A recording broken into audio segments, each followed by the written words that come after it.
Hey guys, tonight we ease back in time, not gently, not politely, but through the velvet-curtained archways of ancient Roman banquets, where the wine is older than your grandpa's morals, and everyone's pretending their silk tunics aren't deliberately slipping off one shoulder.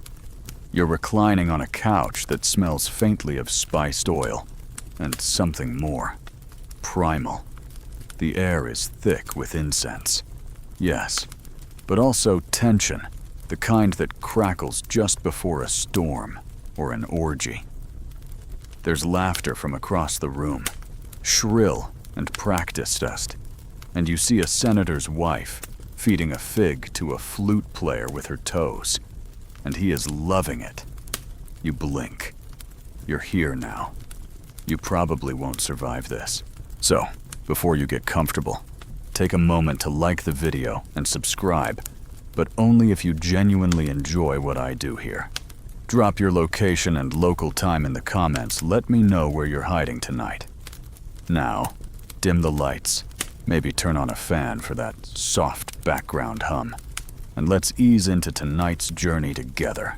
Your bare toes sink into the mosaic floor as you step into the triclinium, the Roman dining room that's seen more secrets than the Vatican archives. You're not alone.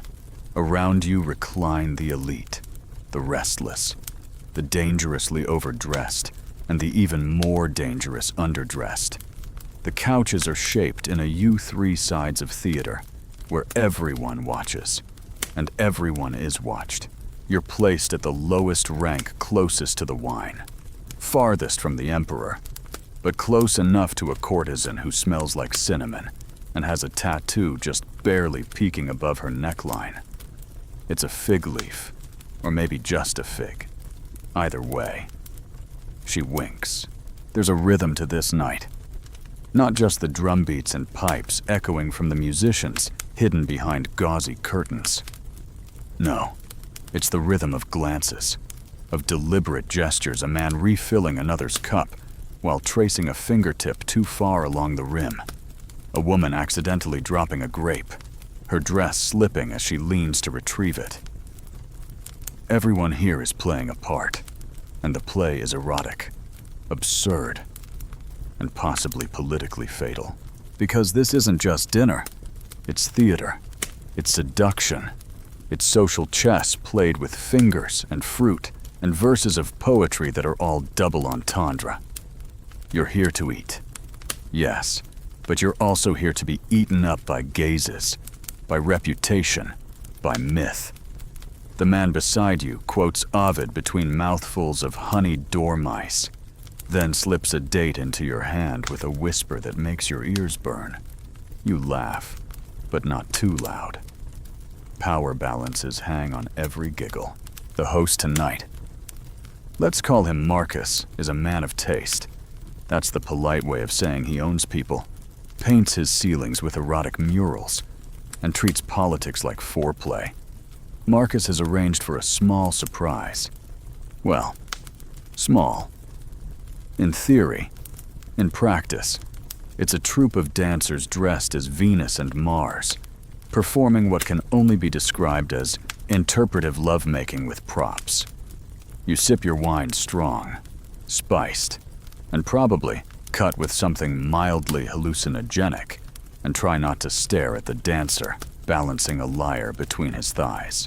Let's pause. You've heard Roman banquets were wild, but this is orchestrated chaos. A velvet-gloved descent into a world where sensuality is power and inhibition is a foreign word. Everything here is designed to lower your defenses. Too much wine, too much heat, too much contact, and the games are just beginning. A pair of guests start a dice game using ivory cubes with symbols that aren't just numbers, but erotic acts. Land on a certain side, and you owe a favor. Kiss the neck of the person to your left. Land on another, and you must remove an item of clothing. The courtesan beside you plays.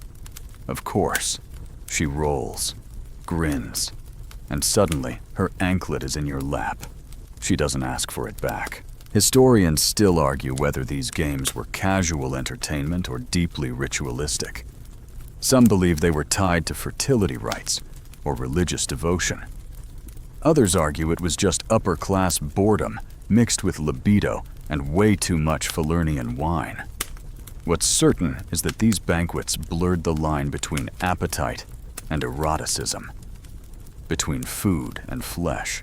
At the far end of the room, a poet begins to recite a verse. His voice is slow, smoky, and he's not just reciting. He's performing a seduction by syllable.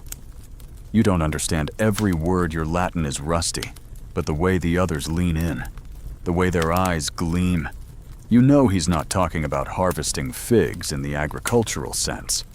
When he finishes, applause ripples, but so does something else: movement. Two guests rise, disappear behind a curtain, giggling. No one blinks. You hear whispers of real historical figures who attended feasts like this. Empress Messalina, they say, once challenged a prostitute to a contest of endurance with her husband, none the wiser. Caligula reportedly turned his banquets into auditions for palace orgies, selecting lovers like a chef picks truffles. The stories are lurid, sure, but not entirely implausible. The line between ruler and libertine was often razor thin and dipped in oil. A fringe detail, some Roman banquet halls were built with secret viewing corridors, little peepholes in the walls where staff, or even guests, could observe without being seen. It wasn't just voyeurism. It was surveillance, curiosity, power. You never knew who was watching, or from where, which made behaving badly all the more tempting and all the more dangerous. You start to notice the patterns. Who pours for whom? Who sits just a little too close? Who never meets each other's eyes? And who never looks away? This is a social map drawn in gestures, in shared olives, in barely brushed knees. The eroticism isn't just in the touching, it's in the almost. Later in the evening, a boy no older than 16 plays a delicate tune on a double pipe. His cheeks are flushed, not from shyness, but from exertion. The host claps slowly, then gestures. The boy's eyes flutter, and he begins to dance. Slowly, sensually, and you realize this is his offering, or his price. Either way, no one says no. The room is warm, too warm. The air is syrupy with perfume and bodies. A senator strips off his outer robe, complaining of heat, and no one minds. Another woman lies back, grapes dangling above her open mouth, and a man leans over to feed her one tongue first. A coin clinks in a bowl. Another game begins. Everything here is exaggerated. The flavors, the gestures, the emotions. Laughter is too loud. Touches linger too long. And the stories always end with someone gasping in surprise or shame, or both. No one tells plain tales. Even the gossip is erotic, especially the gossip. And through it all, there's you, watching, reacting, caught between discomfort and fascination, between curiosity and complicity. You weren't supposed to be part of this. Not really. But now, someone just passed you a fig. Warm, sticky, already bitten. The couch shifts beneath you, a soft groan of ancient wood and embroidered cushions, as another guest reclines, just a little too close, their arm brushing yours in what could be an accident, or an invitation. You're not sure anymore, and that's exactly the point. In the world of Roman banquets, ambiguity is an art form, cultivated like figs in a private garden. The way someone lies, the angle of their elbow, the idle stroking of a goblet stem. It's all part of the language, and you're still learning the alphabet. Across the room, a man in a vermilion toga has sprawled sideways on a couch, so heavily adorned it looks like it was stolen from a temple. He's lazily feeding grapes to a younger man who, by all social standards, shouldn't even be in the room unless he was serving. But there he is, face glowing, lips sticky with fruit juice, and the older man's laugh is slow and indulgent, like he's both amused and aroused by the performance. You blink again. You've barely eaten, and already the feast is devouring your expectations. These couches, let's talk about them. Triclinium, the triple couch arrangement, was designed for reclining rather than sitting. Romans believed sitting was for the poor, for slaves, for anyone not worth impressing. Here, you lie on your left side, propped up on a cushion, your right hand free to eat, drink, gesture flirtatiously, or grope discreetly. And the proximity it forces, it's not accidental. The way your body leans into the next guest, the softness of the cushions, allowing slow slides and rearrangements, it's engineered for intimacy, or at least the illusion of it. Cushions slip, tunics wrinkle, boundaries blur. You're not just lying down, you're lying in wait. The courtesan beside you has adjusted her posture 3 times now, each time resulting in a slightly more revealing drape of her stola. You think she's playing with you until she leans in and murmurs, "The man across from us is a poet. He likes to watch reactions for inspiration." You glance. He raises an eyebrow. You look away. Somewhere behind you, a glass pitcher tips, spilling a dark crimson stain across a guest's lap. Gasps follow, but so does laughter, and the woman affected merely shrugs, rising to display her soaked tunic with the confidence of a stage actress. She twirls, the wet fabric clinging, transparent. A Bacchic baptism. Someone calls. You laugh because you're supposed to, because here, spilled wine is flirtation, not an accident. That's the atmosphere. You're steeped in a thick, honeyed blend of performance, provocation, and the ever-present pressure to enjoy yourself in increasingly extravagant ways. Food arrives in waves, but not for nourishment. Dishes are sculptures, jokes, metaphors. A roast peacock with gold-painted feathers. Figs stuffed with almonds and pressed into shapes that mimic anatomy, both male and female. Honey-drenched cakes molded like breasts. It's not subtle. It's not meant to be. Romans knew the fastest way to loosen a tongue or a belt was through the stomach, and they weaponized it. A platter of oysters arrives, and someone starts making puns in Latin that you only half catch. But you know it ends in someone pretending to choke and then being rescued with mouth to mouth. It works. Laughter explodes again. Someone claps.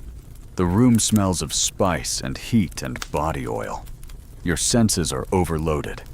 Historians still argue whether these behaviors were confined to the elite, or if even middle-class Romans mimicked the licentiousness of their betters on a smaller, less theatrical scale. Some argue it was a sign of cultural decline. Decadence run amok. Others see it as controlled chaos, a societal valve to let off steam in a tightly hierarchical world. But no one denies the symbolism where you lie matters. Who feeds you matters more. And how you respond, that's the real performance. The man in the vermilion toga leans forward, brushing the younger man's hair back with a sigh. He reminds me of Narcissus, he says, loud enough for the room to hear. The younger man blushes, clearly trained in just how much modesty to feign. That's the thing, none of this is uncalculated. Even the chaos is choreographed. You catch sight of a slave girl kneeling quietly by the foot of a couch. her expression blank. She offers a guest a damp cloth for their hands, but he uses it to dab at her chest instead. She doesn't flinch, doesn't smile, just moves to the next. Behind the erotic games is a machine oiled with people, not all of them willing. The sensuality may be real, but it's layered over a brutal economy of dominance and ownership. The erotic, here, isn't free, it's bought.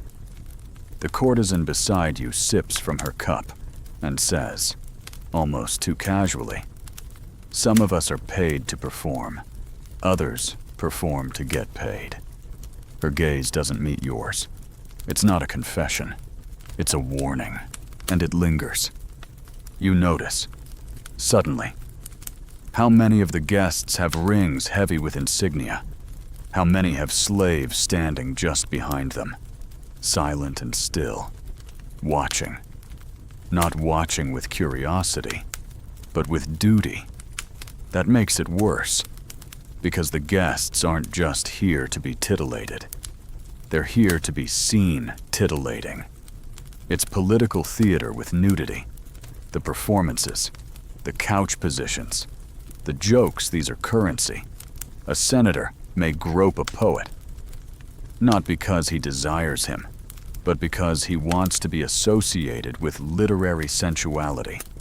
A general may flirt with a dancer not out of lust, but to signal his support for a patron who funded the arts. It's a network of power disguised as a pillow fight, and you're lying right in the middle. A small, strange moment someone claps their hands, and two young men walk in carrying trays. Not with food, with mirrors, highly polished, silver-backed mirrors. Guests lean in, checking their reflections, fixing hair, adjusting robes, but some look only at each other in the mirror. A quiet game unfolds. Who glances at whom? Who dares a smile? Who flinches? This is the eroticism of proximity, of reflection, of stolen seconds in silver. Later scholars will write about these behaviors with academic detachment, calling them ritualized courtship behaviors or feasting-based performative intimacy. But you're here now. You don't need a journal article to feel the charge. It's in your spine, in your hands, in the way the courtesan's shoulder now rests against yours, like it's always belonged there. And just when you think things can't get stranger, Marcus stands up. The host. The man whose couch is slightly higher, whose wine is slightly richer, whose smile never reaches his eyes. He raises a glass and says, "To Jupiter's appetite," and everyone toasts.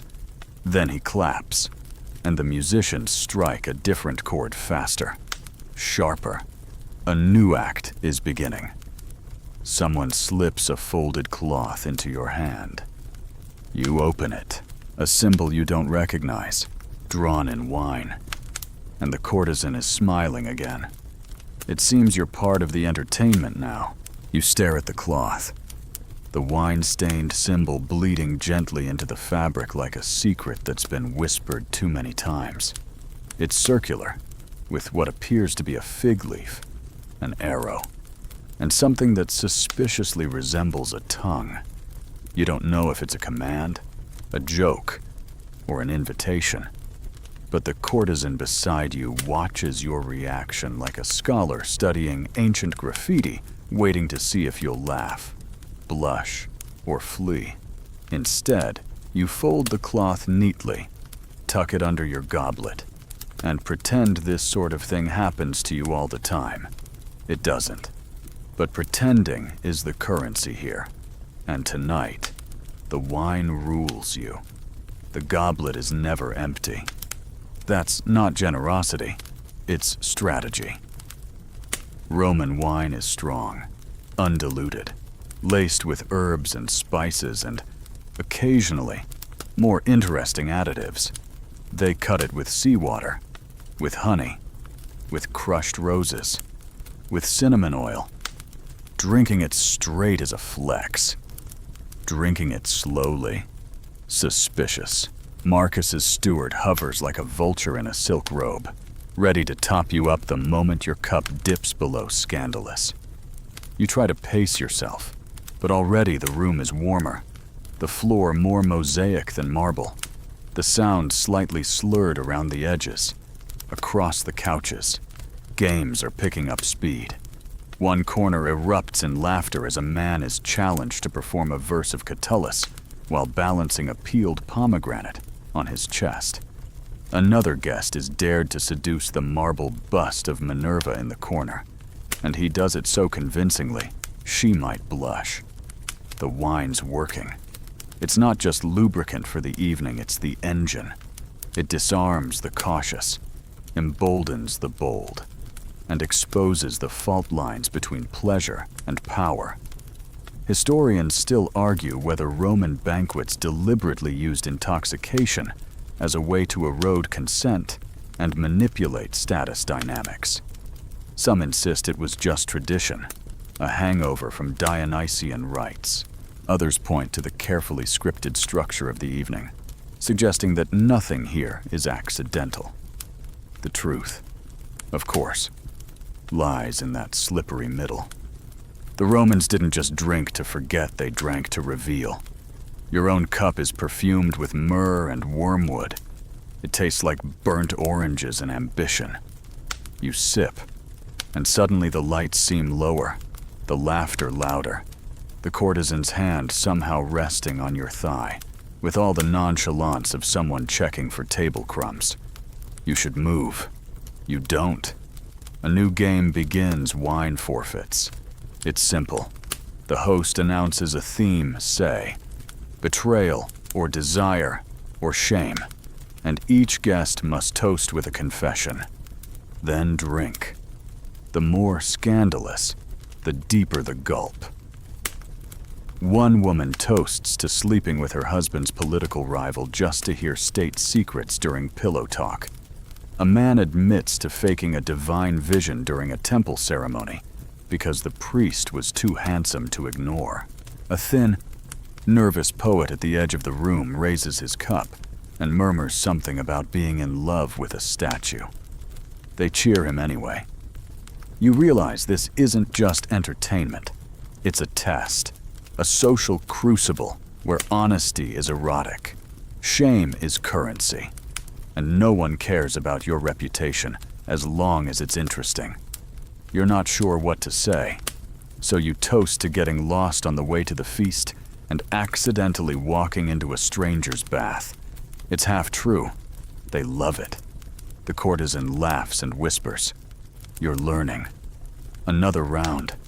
This time, it's physical. Each guest chooses someone to feed without using their hands. The poet selects a merchant's wife. She bites the fig from his lips with a growl. The courtesan selects you. Of course she does.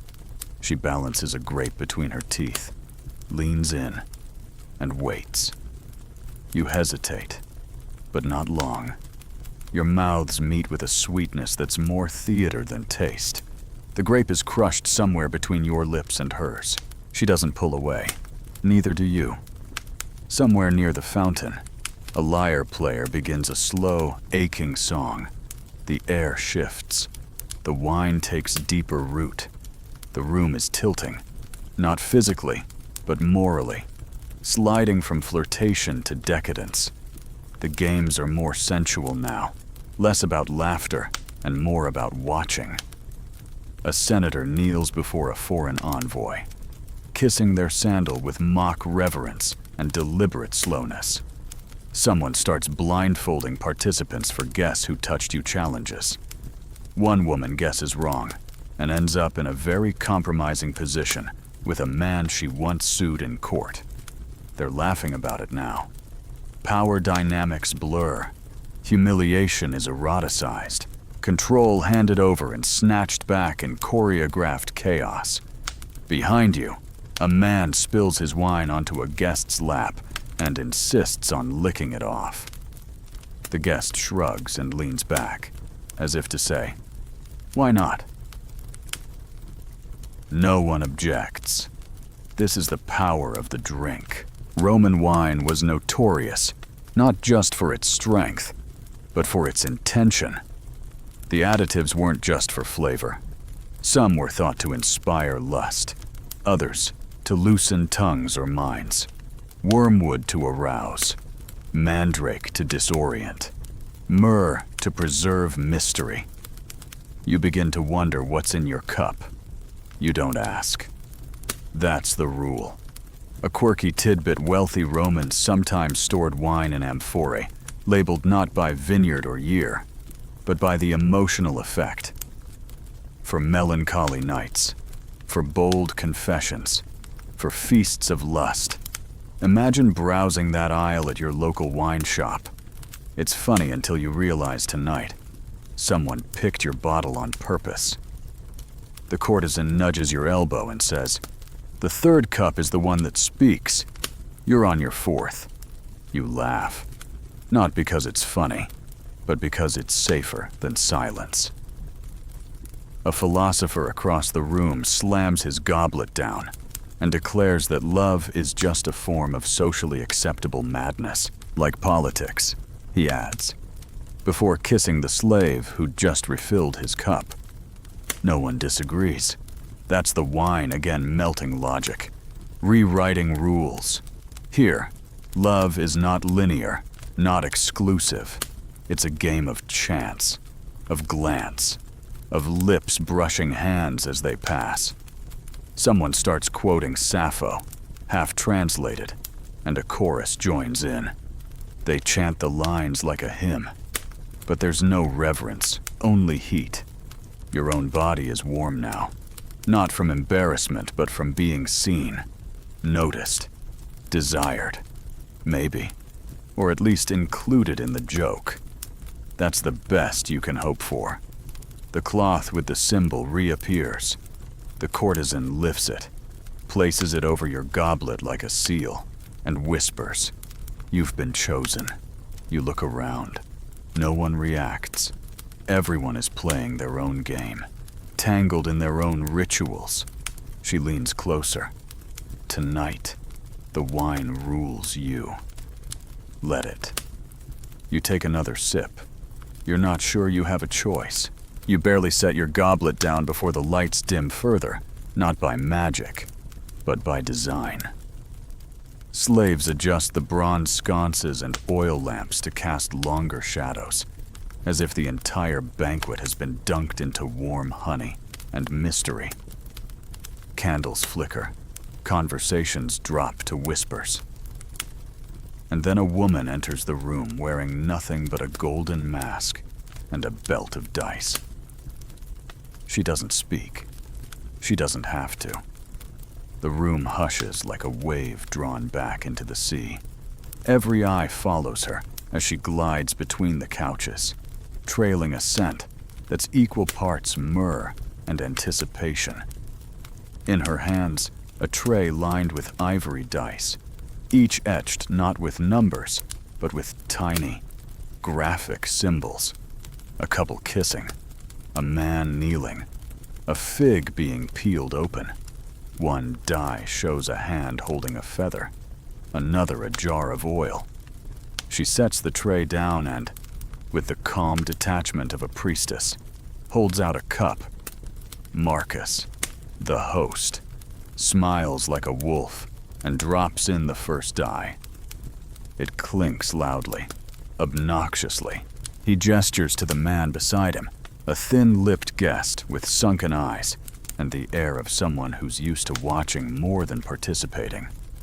The masked woman tilts the cup, shakes it once, and spills the dice onto a velvet cloth embroidered with leaves and limbs.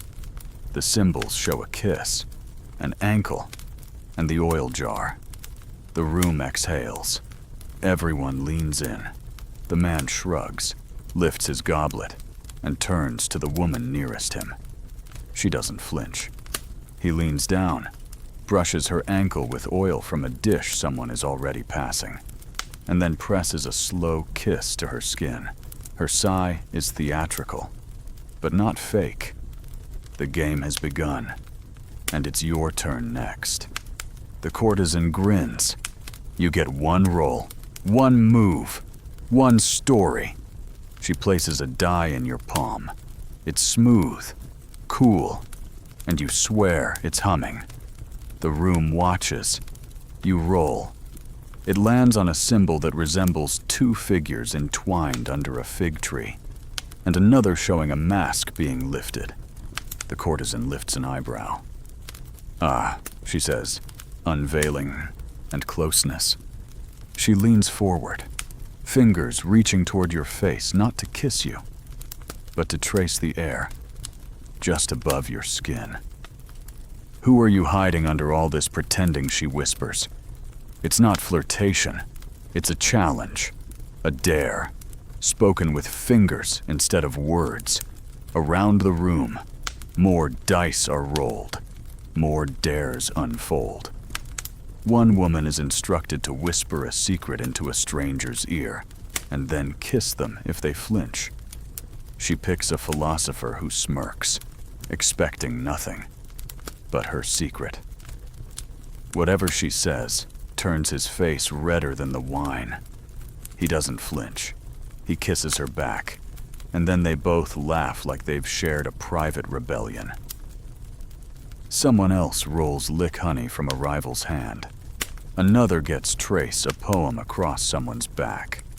The poetry is terrible, but the tracing intimate, electric. Historians still argue whether these dice games were common or merely the stuff of legend whispered about in later centuries by scandalized scribes. Some think they were part of the broader Roman practice of parlor erotica, ritualized flirtation meant to simulate chaos within a tightly controlled elite structure. Others say no, that these games were more than just titillation. They were rites of passage, ways to expose vulnerabilities, settle grudges, or even test potential allies. But tonight, you're not a scholar. You're a participant, and the dice know it. Another roll, a forfeit this time. Serve wine with your mouth. A young man rises, balances a goblet on his lips, and carefully tilts it toward a reclining guest, a general. Judging by his rings, the wine spills, some of it landing, some of it dribbling down chins and necks. No one wipes it away. That's the point. The line between offering and indulgence is thinner than the gauze veils drifting from the ceiling. Someone dares a couple to reenact a scene from mythology. They choose Leda and the Swan. You brace yourself. Thankfully, they play at absurd flapping arms, ridiculous honking. Feathers everywhere. The room roars with laughter, but underneath it is something sharper arousal wrapped in comedy. That's the Roman way. Make a joke of your desire, and no one can shame you for it. Another die lands on exchange sandals, a harmless one, until the participants turn it into a flirtation ritual involving foot massages and whispered comparisons of toe lengths. A ridiculous detail, yes, but your brain is fogged, and even that seems erotic now. A quirky historical note: some Roman dice sets were double-sided, with symbols on one side and aphorisms on the other. Things like, love is a wound, or desire devours the wise, like if your fortune cookie had a kink. Scholars believe they weren't just toys, but tools devices used to facilitate controlled chaos, emotional testing, or even matchmaking. You look around the room and realize something: not one guest is unmarked. Everyone has a stain, a smudge, a lipstick trail, an oil sheen. The games are working, and yet, the power hasn't changed hands. Marcus still presides, still sips his wine like a smug Dionysus. He hasn't played a single round. The courtesan leans into your ear. Notice anything? You nod. She smiles, bitter.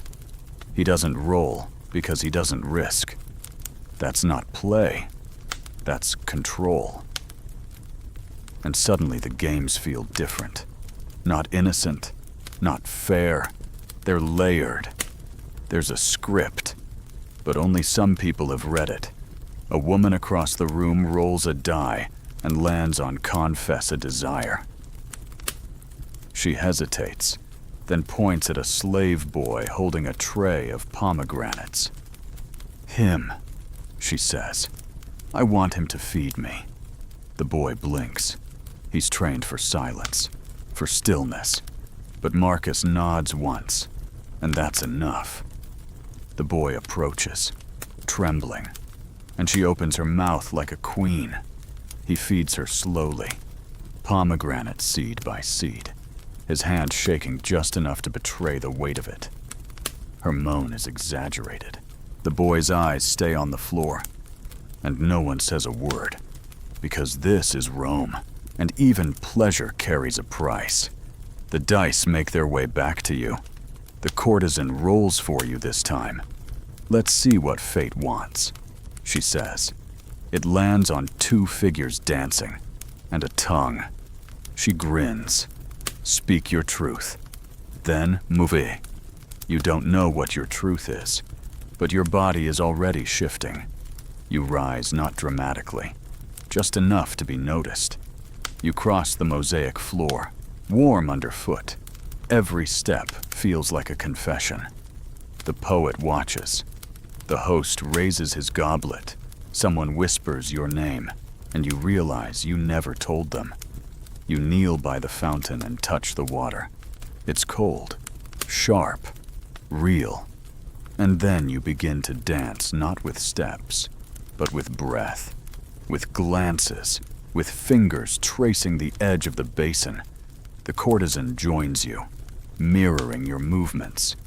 It's a duet in silhouette, a story told in the space between your bodies. No one claps, but no one looks away. The dice have spoken, and tonight, they rule the room. The dance ends not with applause, but with breath, collective. Hushed, held like the room is afraid to exhale too soon and shatter something delicate. You and the courtesan remain still for a moment longer, hands inches apart, eyes not locked, but gently orbiting one another. It's not about performance anymore. It's about being witnessed. And in this flickering, wine-stained room, that's everything. The dice have been collected. The tray disappears through a velvet curtain, and with it, the pretense of games, because now, the room begins to shift. You feel it like a change in weather. The laughter softens. The conversations bend inward. Bodies rearrange not for spectacle, but for proximity. It's the hour when secrets start to spill, and every couch becomes its own tiny kingdom of whispered desires. And watching them all, silent and absurdly present, are the phalluses. Dozens of them, painted on vases, carved into columns, dangling as wind chimes above doorways. There's even one perched atop a silver bowl of olives, like some mischievous mascot. You're not hallucinating. This is real. Roman banquet spaces, especially among the elite, were filled with erotic talismans. Everywhere you look, there's a penis, grinning, pointing, winking. Some with wings, others with bells. One on the back of a chair has eyes. Eyes. They were called fascinum symbols, meant to ward off evil. Yes, but also to celebrate fertility, masculinity, and the raw, chaotic life force. You find yourself sitting under one now, a heavy terracotta thing hanging from a bronze chain, gently swaying every time someone walks by. The courtesan notices your upward glance and smirks. It protects you, she says, from envy and from taking yourself too seriously. She lifts a grape to your lips like a punchline. You chew slowly. This entire space, you realize, is layered with symbols. Sexuality here isn't hidden. It's weaponized, displayed, turned into decor and doctrine. That smiling phallus. It's both joke and charm, ridiculous and revered. Historians still argue whether the Romans were actually as sex-obsessed as their graffiti suggests, or if the prevalence of such symbols was more about ritual protection than erotic obsession. But when you're staring at a candle holder shaped like a man mid-thrust, it's hard to believe this was all just for spiritual defense.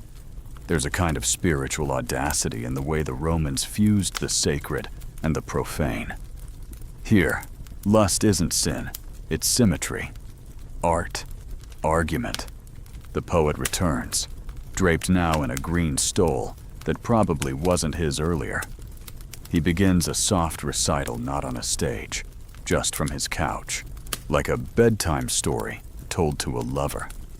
The poem is about Mars and Venus, but not the usual myth. In his version, they never get caught in the golden net. They run. They disappear into a grove, and the gods never find them. It's gentle, longing. The room listens, not rapt, but humming with it. You notice a woman pressing her cheek to a man's thigh. Not sexually, comfortably. Another man, half asleep, strokes the hair of the person beside him without even looking. The energy has shifted. The masks haven't dropped, but they've melted a little. Everyone's a little drunk, a little warm, a little tangled in silk and sweat and stories. You lean back. The couch accepts you like an old friend. The oil lamp overhead drips once. A soft glow, flickering over the phallic charms, over golden goblets and pomegranate rinds. A servant passes, holding a tray of dates wrapped in honeyed fig leaves. One drops. No one picks it up. That's not the kind of place this is. The courtesan speaks again, softer now. They used to believe the phallus had its own soul, she says, that it could act independently of the man, cause trouble, solve problems, seduce.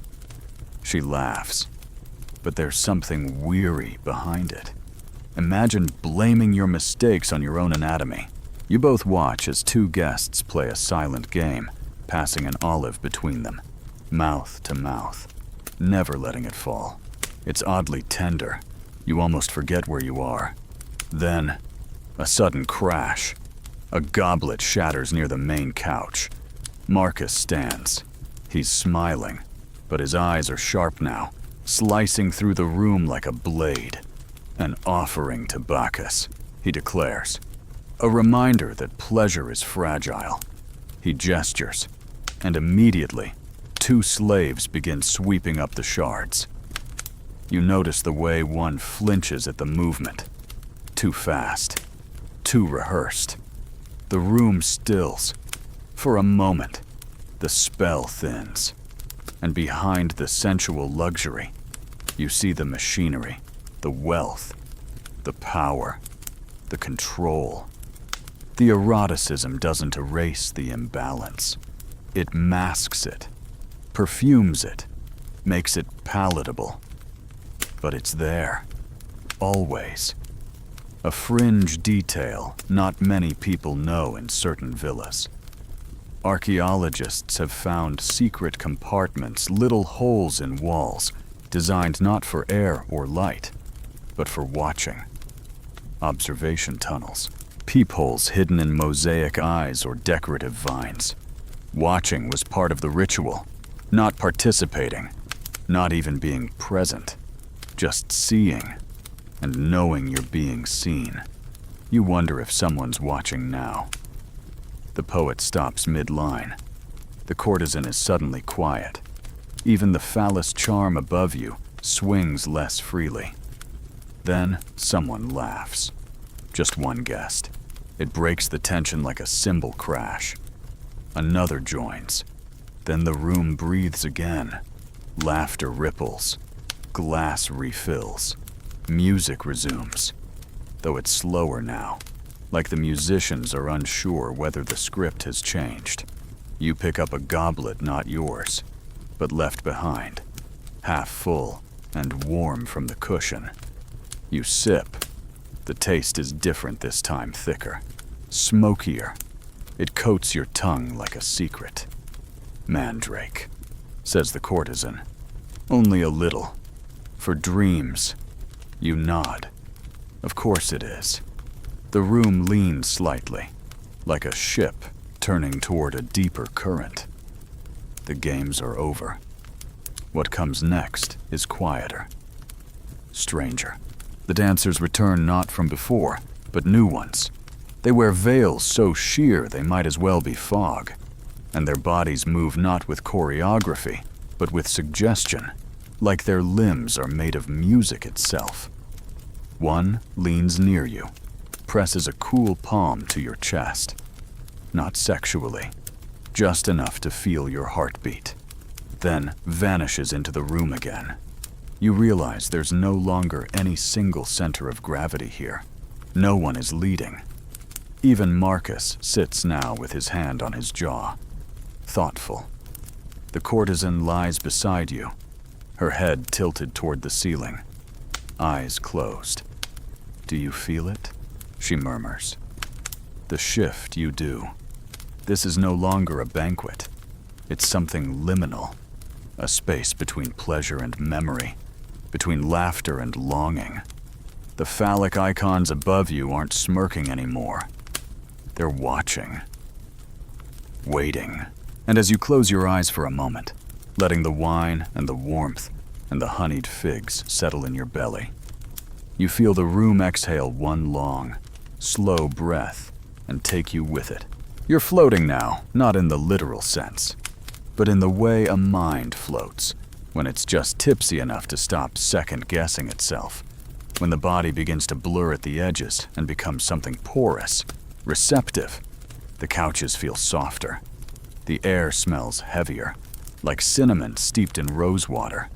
You're still in the triclinium, but the feast has melted into something else. Conversations turn murmurous, bodies coil closer, and the flickering lamplight kisses every collarbone like it's part of the entertainment. A flute begins to play from somewhere unseen. The melody is slow, serpentine, winding its way between cushions and limbs. It isn't background music, it's foreplay. You feel it in your ribs. Each note slinks in and lingers, drawing out old hungers you didn't know you packed for this trip. And then, out of the haze, comes the next spectacle, not loud, not grand, but unsettlingly elegant. A cluster of guests emerges from behind a tapestry, clothed in nothing but their imagination and sheer fabric. But what they wear isn't to titillate, it's to transform. One is draped in feathers, her arms outstretched like wings. Another has his body painted gold, vines curling along his skin like ivy consuming a statue. They're not themselves anymore. They're gods, or rather, actors playing gods playing people. Welcome to the mythic role play. This wasn't uncommon in the upper echelons of Roman banquets. To impersonate a deity, especially one known for erotic exploits, was to blend the divine with the decadent, to give your own desires a mythological alibi. Tonight, the theme is Jupiter and his lovers. You recognize the setup immediately, a divine banquet gone awry, where the gods mingle with mortals and no one leaves unchanged. The feathered woman spreads her arms and announces, "I am Leda, and I have seen the face of the god." And it had a beak. Laughter bubbles through the room, not mocking, but complicit. Jupiter as a swan, a tale so familiar it's become theatrical shorthand for seduction that pretends to be innocence. The man painted in gold struts forward. "I am Ganymede," he declares, "and I was lifted to Olympus not by merit, but by thighs." More laughter, a few cheers. Someone claps rhythmically. You realize this isn't just performance, it's parody. They're mocking the myths, even as they reenact them, using the guise of reverence to indulge in the irreverent. The courtesan leans toward you, her breath cool against your cheek. "Choose one," she whispers. "Choose a myth. Be someone else for a little while." You don't answer aloud, but your mind drifts. What would it be like to shed your name, your voice, your time, and become a myth? To walk this room not as a guest, but as a god with a known appetite and no shame. Someone nearby has chosen to be Pan, and is now offering grapes with his teeth to anyone brave enough. Another is Psyche, her eyes blindfolded, reaching into the darkness with trembling hands. Every role is a mask. Yes, but in the Roman world, masks often reveal more than they hide. The dancers swirl through the room, embodying chaos and love, betrayal and bliss. One guest reenacts the story of Danae, lying back as gold dust is poured over her wheat flour mixed with shimmer. She laughs, mouth open, tongue out. She doesn't flinch as the golden rain coats her. You watch, fascinated and slightly horrified, at how easily mythology becomes metaphor, and metaphor becomes invitation. Historians still argue whether these mythic reenactments were sincere religious homages, or just the elite's excuse for roleplay. Some temples blurred the line so much that erotic theater became ritual, with audience members expected to participate. There's a theory that in private villas, these banquets served as sacred sex rites initiation ceremonies for social alliances or fertility offerings. Others dismiss this entirely, labeling it decadent escapism for people with too much wealth and too little constraint.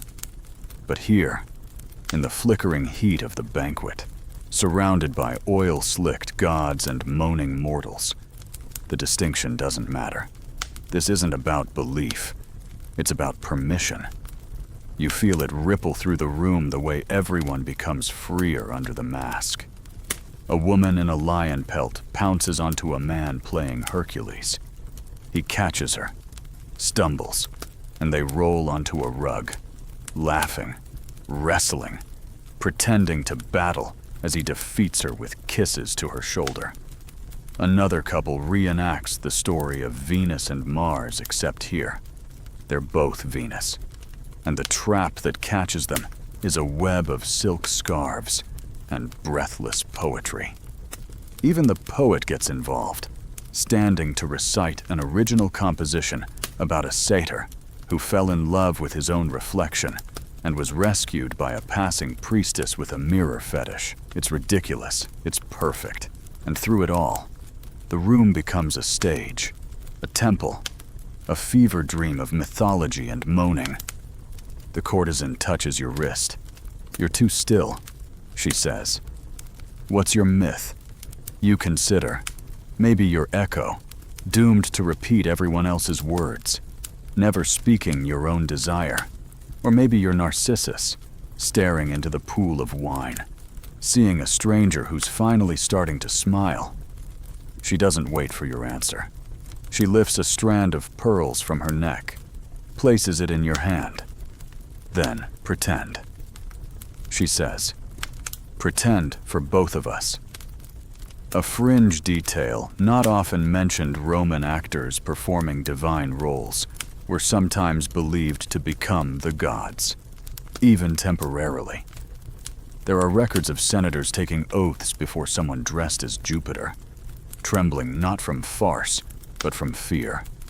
The line between impersonation and invocation was dangerously thin. And tonight, you feel that line tighten. The guest playing Mercury wraps his arms around another's waist and declares, I deliver the message of pleasure before biting the man's earlobe.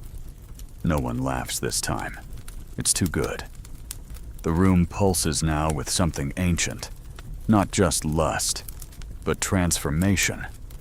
These aren't people anymore. They're myths in motion, sweaty parables made flesh. You glance down. Your goblet is empty again. You're not sure when that happened. You're not sure it matters. The flute music slows. One of the gods, Venus, or someone pretending, presses their palm to a guest's chest and whispers. Your heart sounds like home.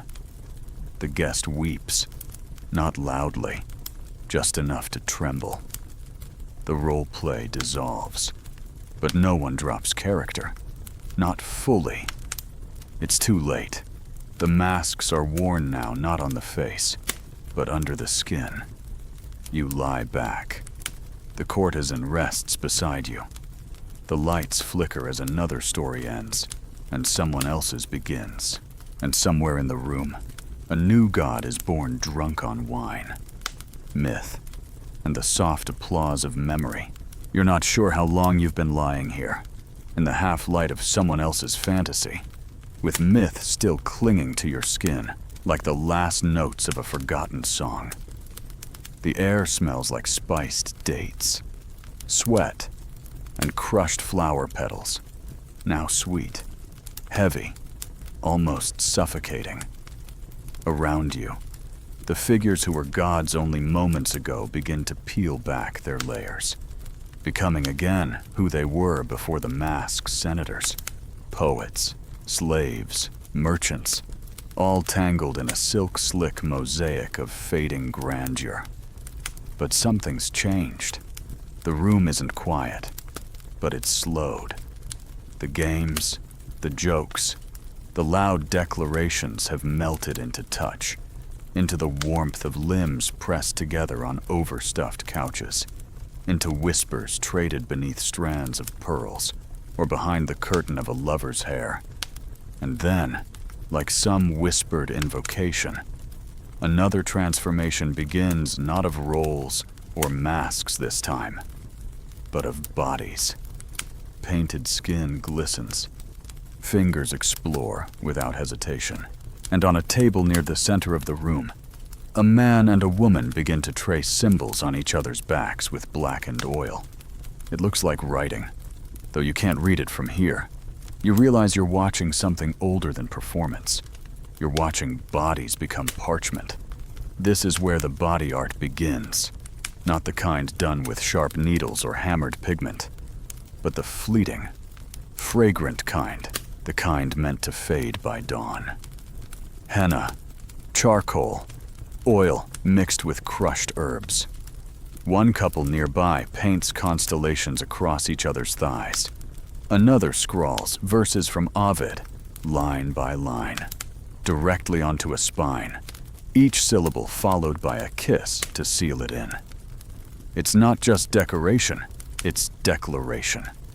Who you mark, what you mark, and how long it stays. It all means something here. The courtesan beside you rolls onto her stomach, pulling her tunic open at the back. Draw something, she says. But make it true. You hesitate, your hand trembling slightly as you dip your fingers into a nearby bowl of oil mixed with saffron and what smells like cloves. You don't know what to draw, so you start with a line, then another. A spiral, a shape that might be a fig or a heart or the moon viewed sideways. She exhales as if you've said something worth hearing. Around you, guests are bearing more than skin. They bear affection, nostalgia, a kind of temporary vulnerability dressed up in color and curved script. One man carefully paints wings on the back of his companion. So you don't forget you're free, he says. The companion smiles, but doesn't answer. In another corner, two women adorn each other with ivy and flame motifs, laughing as they deliberately smudge each other's work with teasing touches and knowing glances. Historians still argue whether this kind of erotic body art was common at Roman banquets, or simply an artistic fantasy recreated through paintings and poems. Some claim it was part of fertility rituals, or Dionysian rites. Others believe it was an indulgent, aesthetic form of flirtation more about spectacle than significance. But then again, everything at this feast is layered. Even the ink has a motive. You feel someone behind you, a warm presence, and a soft brush against your neck. The poet, perhaps. He whispers, "Do you want a story or a sentence?" You don't answer. He writes anyway. The oil is cold, but his fingers are sure. You feel every stroke like a secret. When he finishes, you don't ask what it says. Maybe it's better not to know. A quirky detail, Roman lovers often used coded messages painted on the body during festivals, especially Saturnalia. A fig painted on the thigh could mean desire, a dolphin on the wrist, loyalty, a laurel leaf on the stomach, victory and love. Tonight, the codes are everywhere, but no one's asking for translations. The language is touch, and the grammar is improvised. The courtesan rolls over again, the mark you made on her back now glistening in the low light. She peers down at your neck, squints. "He wrote a question," she says. You glance at her. What kind one you'll have to answer later. She smiles. It's the kind of smile people wear when they know more than they should, and less than they want to admit. Another round of oil arrives, this time perfumed with rose and ash. A man announces he's painting his regrets down his chest, "So I can wash them away at dawn," he explains. Another woman traces a map from her navel to her collarbone, a treasure trail for a partner who watches her like a cartographer possessed. And you begin to feel the art on your body settle into your skin, not physically, but like a weight, like a message passed from another life. It's not just playful. It's intimate, ephemeral, erotic, yes, but also emotional. Every brushstroke is a declaration. I was here, I was touched. Somewhere near the fountain, a guest paints the word "belong" on their partner's wrist, then gently wraps a silk ribbon around it. No one comments. No one has to. The courtesan is painting her own ankle now careful loops that spiral inward. "It's a doorway," she says, when she catches your look. One only the right person gets to open. You swallow. Not because you're nervous, but because suddenly your mouth is dry and your skin feels too aware of itself. The music continues, softer than before, just flute and fingers, brushing strings. And in this warm, whispering room of inked skin and aching sighs, you realize the truth. This isn't about seduction anymore. It's about memory, about marking the night, even if the marks won't survive the morning. The poet returns, brushing against your arm like a breeze. "Do you want to know what I wrote?" he asks. You consider, then shake your head. He smiles. Good choice. Because maybe it doesn't matter. Maybe knowing ruins it. Maybe the mystery is the point. The idea that something was written on your skin in a language you'll never read. But that will linger anyway. Ghost-like, in your next dream. Historians can debate all they like about the purpose of these rituals, about what the ink meant, about whether figs on thighs were code or coincidence. But here, now, under the glow of flickering lamps, and between the muffled notes of a fading song, The marks mean something undeniable. They mean you were here. You were touched. And for one slippery golden night, you became both canvas and confession. The smell of the oil on your neck lingers as you shift against the cushions, still half dreaming, half aware, as though the room itself is breathing with you. The heat has settled in, not oppressive, but intimate, like being wrapped in a warm pelt, drowsy and disarmed. Around you, the art fades, but the eyes linger. It's no longer about being painted or admired. It's about being kept, remembered. For what comes next isn't a show, but a slow unfolding of secrets, power, and the strange seduction of ownership. The courtesan's touch on your forearm still tingles as she rises to her knees, reaches for a pitcher of cool water, and pours it over her hands like she's preparing for something sacred. Her expression shifts, soft but distant, like she's putting on another mask, one even quieter than myth. And that's when you notice it, the silence. Not full silence, but the absence of laughter, of clinking goblets, of casual flirting. There's a new tension now, thick like syrup, pulled across the room as if a spell has been cast. You follow the eyes of others to the center, where a man and woman stand, he in a light, near-translucent tunic, she wearing only a golden chain that loops delicately around her waist and wrists. The chain doesn't bind, it adorns, but the meaning is clear. She isn't here as a guest. She's here as property. Not in the legal sense, though, in Rome. That line is paper thin, but in the ritualized, erotic sense. This is the unveiling of human furniture, the erotic economy of ownership. Slaves at Roman banquets were not just invisible labor. They were, at times, the decor, the entertainment, the furniture. A man might eat olives from the bare stomach of a boy, trained to remain still for hours. A guest might rest her feet on the back of a girl who balanced wine jugs as punishment or as pleasure. Tonight, the line between object and ornament blurs like oil on warm skin. The host, Marcus, claps his hands once. It's not loud, but it echoes. The couple in the center moves as if on command. The woman kneels on a low dais.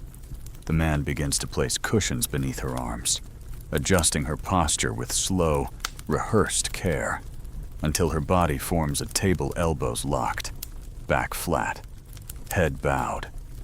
Another guest walks by and casually places his goblet on her spine. She doesn't flinch. That's the point. The eroticism here is not just in touch, but in stillness, in being useful, decorative, submissive. A man near you leans in and murmurs. She's a courtesan from Antioch. They say she can hold posture for 3 hours without blinking. You don't ask how anyone would know that. You're not sure you want to. But your eyes return to her anyway, because watching is part of the ritual. Beside her, another performer enters, a boy no older than 17, dressed in nothing but a narrow silk sash and a silver collar. He carries a platter of roasted figs and apricots, and every movement is calculated for grace, for effect. When he kneels to offer the tray, he does not speak. He only lowers his eyes and waits. A guest takes a fig. Another strokes the boy's hair. He doesn't react. The line between consent and performance evaporates here. Historians still argue whether these displays were consensual role play within certain erotic circles, or simply an extension of Rome's brutal slave economy dressed in perfume and silk. Some believe elite Romans blurred these lines deliberately, using seduction to justify domination.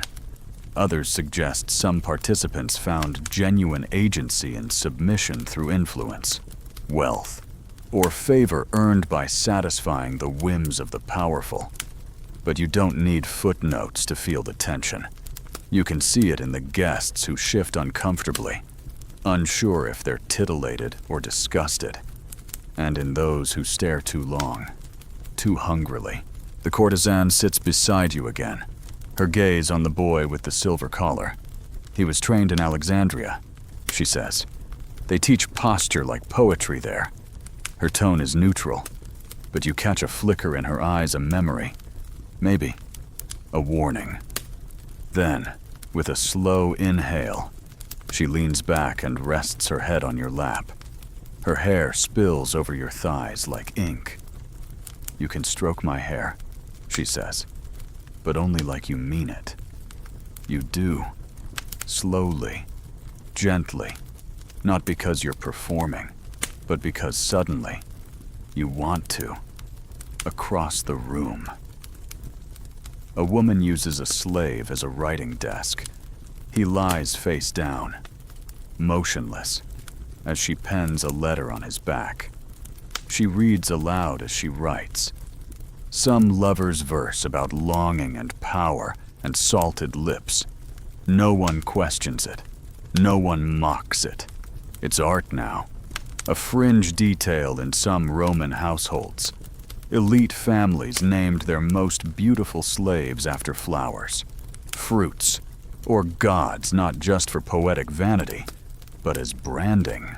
It was easier to discuss someone like they were a vase or a couch. Euphemism as erasure. Pass the honey, one guest might say, and send Iris to refill my cup. You feel your skin flush, not just from wine, but from witnessing. It's one thing to hear about erotic games. It's another to sit in a room where someone is being used as a serving platter, and they smile while doing it. One guest whispers to another, "She chose this." The reply, "Does it matter?" That's Rome. Everything gilded, everything grinning, even the chains. The poet stands again. Of course he does, and recites a verse about a man who fell in love with a statue, kissed its feet every night, and wept when it was dusted too roughly by a new slave. Some laugh, some do not. The courtesan sits up. "Would you ever kneel for someone?" she asks. Not mockingly, just curious. You consider, and suddenly, the question is heavier than it should be. You glance across the room. One of the furniture slaves has dozed off, his head tilted forward, exhausted. No one scolds him. Instead, a guest gently lifts his chin, places a cushion under his arm, and lets him sleep. The room softens again. The game becomes kindness, if only briefly. It's not redemption, but it's something. The courtesan laces her fingers with yours. "Don't forget this," she says. "Not just the performance, the feeling. You nod, you won't. Because the wine might fade, the marks might wash away, but the knowledge that this kind of desire exists, dressed in silks and cruelty, in stillness and eyes that don't blink, that will linger longer than anyone admits. Even here, the taste of apricot still clings to your tongue, sticky and fragrant, as if your mouth has become an altar for indulgence. Your fingers are laced with the courtesan's, her touch light but anchoring, and for a moment the entire world seems to exist between your thighs and your breath. But even this quiet intimacy has an audience, not because anyone is staring, though some are, but because this banquet was never about privacy. It's about exposure, about curated vulnerability framed in gold and linen. And nowhere is that contradiction clearer than in the way people here perform being unobserved. A woman 2 couches over rests her head on her lover's lap. He's tracing idle shapes into the dip of her back with a fig stem. His other hand lifting a goblet to his lips with such nonchalance You'd think he was drinking alone. But his eyes never leave her. They watch her reactions as if they are the true meal, the wine only an accessory. And everyone else watches them watching each other. You realize this is the paradox of Roman sensuality. It's all about pretending not to look while looking. Public yet private, erotic and strategic. In the Roman banquet hall, modesty is a game for the audience and an opportunity for the performer. A raised eyebrow is a thunderclap. A glance across the room can undo a marriage or ignite a legend. This isn't new. The ancients knew the theater of silence. Every cough, every blush, every half-swallowed moan tools, stories, weapons. Even now, a guest to your left is being fed pomegranate seeds by a stranger whose name he probably doesn't know. Their mouths never quite meeting, always just a breath apart. The tension is deliberate. It's the moment before the kiss that makes the room hold its breath, not the kiss itself. The courtesan leans into your ear, her lips grazing your skin, just enough to tickle. "Don't look now," she murmurs. But the man behind you has been pretending to yawn for 15 minutes, just to stretch close enough to smell your hair. You try not to laugh. You fail. The man behind you does not react. Maybe he wasn't pretending. Maybe he was. The uncertainty is what makes it delicious. Historians still argue whether the eroticism of Roman banquets was meant for genuine indulgence or merely performative status display. Were they indulging in freedom, or just proving they could? Was it about pleasure, or about who was allowed to pursue it in public without consequence? Some scholars point to the way gestures and behaviors were often codified. How many times you could toast someone before it became flirtation? How many bites from someone else's hand before the suggestion turned explicit? The rules were unwritten, but everyone knew them. And if they didn't, well, they learned quickly or got talked about the next day. Gossip, after all, was the true dessert of any Roman gathering. A guest near the fountain reclines lazily and whispers something to a nearby senator, who then pretends to be scandalized, placing a napkin over his face in mock horror. The entire gesture is ridiculous, theatrical, and absolutely calculated. A moment later, the same senator brushes his foot bare, jeweled with the guest's calf beneath the table. No one says a word. Everyone notices. It's not just what you do, it's what people say you did. A fringe fact often overlooked in elite Roman society. Rumors were considered a form of currency, not just idle talk, but active tools of social maneuvering. You could seduce someone across a room without touching them, simply by letting others see the way your gaze lingered a beat too long. Later, at a different party, a senator might mention how that poet always shares figs with his left hand. Must be a code. And just like that, a new erotic narrative would be born. It didn't have to be true. It just had to be repeated. The courtesan brushes crumbs from your shoulder with the back of her hand, and you know it's for show. She could have done it with her fingers, but the sweep of her arm draws attention. Someone sees it. Someone files it away. You are no longer anonymous, and that, somehow, is the most seductive thing of all. Nearby, a man reads aloud from a tablet. A poem, perhaps, though it sounds more like a riddle. Something about figs and betrayal, lips and fire. His voice is smooth, the cadence hypnotic. When he finishes, his partner dips a finger into honey and traces a reply across his palm. He doesn't look at it. He just smiles. The room has become a tapestry of secret codes and slow reveals. Each pair, each trio, Each shifting triangle of interest and implication adds a new thread. A woman sips wine from a glass that was previously in another man's mouth. She doesn't wipe it. She doesn't.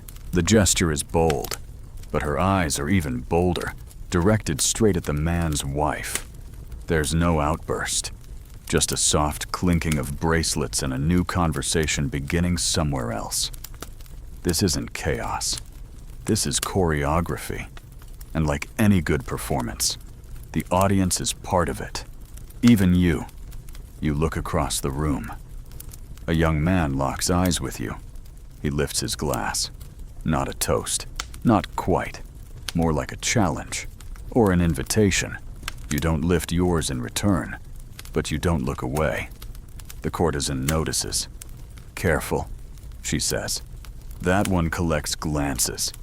Like trophies. You laugh. And you? She tilts her head. I collect stories and fingerprints.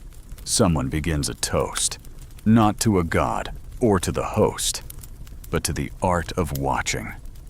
The room lifts their goblets with a knowing grin.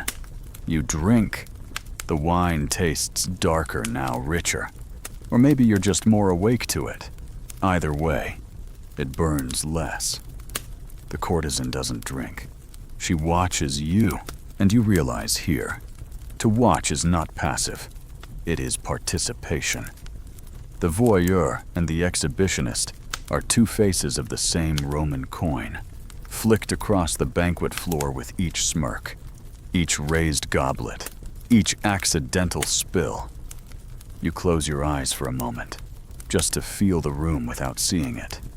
The warmth of bodies nearby, the scent of fig and oil, the way the air trembles slightly before someone says something worth repeating tomorrow. This is the art of being seen while pretending you're not. And in this room, under this lamplight, with your hair smelling faintly of someone else's secret, you've never felt more real. It begins with a scent. You smell it before you see anything. Something musky, potent, floral, with a bitter undertone, like jasmine soaked in vinegar and crushed under a leather sandal. The room tilts with it. Eyes widen. Conversations dip. Someone whispers, "Aphrodisiacs." And suddenly, the banquet isn't just about looking, or touching, or pretending not to. Now it's about alchemy. Now it's about what's inside you, what's bubbling under your ribs, rising with each breath like a tide you didn't consent to. A tray is brought forward by a girl no taller than the amphora beside her, and on it are small porcelain dishes, each painted with delicate figures in various degrees of suggestion. One shows a man chasing a goat, possibly metaphorical, possibly not. Another depicts two women sharing a single fig, mouths almost touching, and on each dish, a different offering crushed fennel seed mixed with honey, a sliver of roasted oyster glistening with olive oil, tiny rolled cakes filled with saffron and almond, and something unidentifiable. The host, Marcus, stands not dramatically, but with just enough elegance to own the room again. "Tonight," he says, "we let the gods taste through us." A bold claim, but no one laughs, because everyone here knows that taste is just another way in. The senses don't exist in silos. They bleed into each other. A lick becomes a glance, becomes a gasp, becomes a decision you can't take back. You're handed a small plate. Your portion is 3 things of fig, cut into the shape of a tongue. A spoonful of something thick and golden and unfamiliar, and a small candied root that smells like sweat and crushed violets. The courtesan watches you closely. "Take that one first," she says, pointing to the root. It opens the chest. You hesitate. In a poetic sense. She grins. in every sense.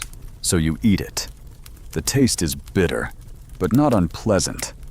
More like memory than flavor. You feel it in your throat, then your spine. Something unclenches. Your next breath is deeper than the one before. The fig follows. Sweet. But the sweetness doesn't stay in your mouth. It climbs up your nose, settles behind your eyes. You blink. The room sharpens. Colors bloom brighter. Skin glows warmer. You are not hallucinating. You are awakening. The golden spoonful is last.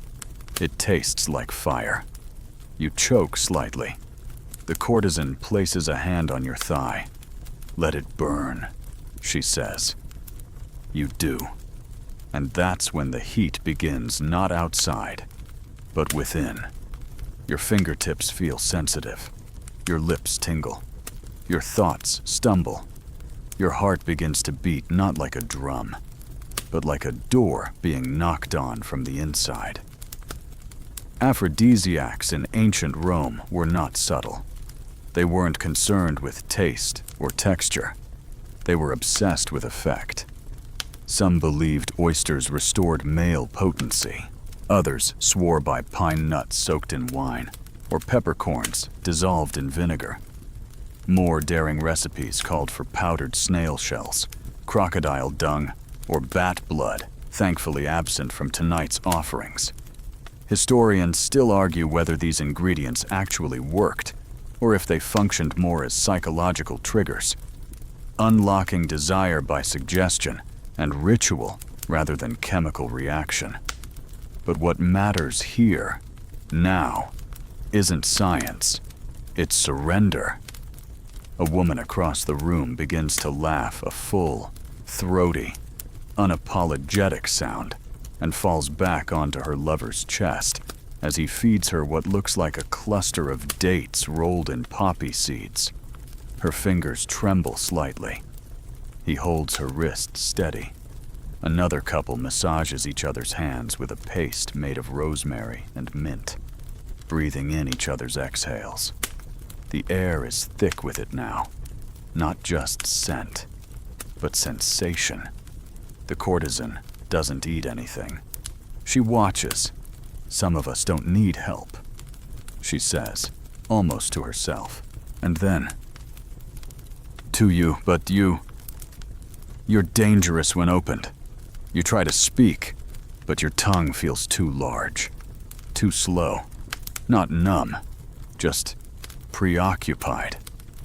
Your eyes catch on movements that wouldn't have fazed you earlier, a wrist turning, a throat swallowing, a finger tracing the rim of a goblet, and suddenly they feel like stories, like threats, like invitations. A man 2 cushions away rolls a grape between his knuckles for nearly a full minute before popping it into his mouth. He does it without looking at anyone, but you feel stared at anyway. A woman places a dollop of the golden paste onto her tongue, then leans across her couch to feed it to her friend, mouth to mouth. They don't break eye contact. No one interrupts, because this is the hour of consumption not just of food, but of nerve endings and inhibition.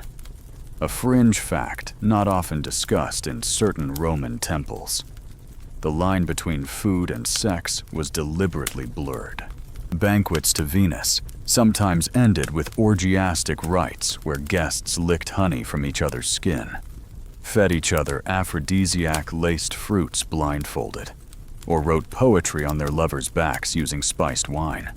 They believed that flavor, when properly applied, could bypass the brain entirely and slip straight into the soul or whatever lived just behind the solar plexus. And tonight, in this flickering, whisper-hot room, you believe it too. The courtesan finally takes a bite not from her plate, but from yours.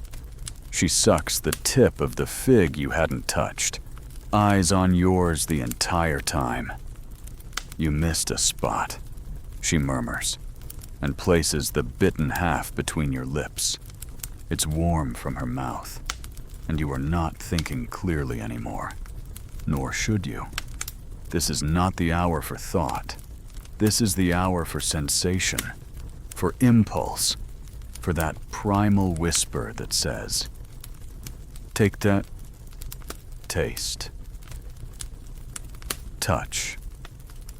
A guest begins singing softly, a song in a language you don't understand, but your skin responds as if it does. The tune winds around your spine. Your mouth is open. You didn't realize. The courtesan places a finger under your chin and closes it gently. Too much, too fast.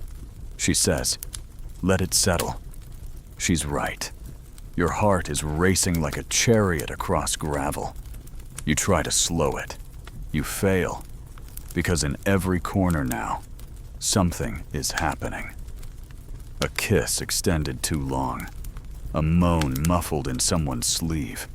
A foot sliding across someone's shin like it's reading Braille. The banquet has shifted again. This is no longer theater. It's chemistry. And everyone here is reacting. Not loud, not wild, but undeniably. The air is electric with quiet disobedience. The kind that doesn't need spectacle, just breath. You rest your head back against the cushion, your neck exposed, your chest rising a little too fast, and in the distance, the scent of figs and fire continues to smolder. No one is pretending anymore. The aphrodisiacs are winning. The room no longer feels like a dining hall. It feels like the inside of a mouth warm, damp, pulsing with breath and rhythm, flavored with salt and citrus and secrets. You're reclining. Yes, but nothing in you is resting. Your skin feels like it's been turned inside out.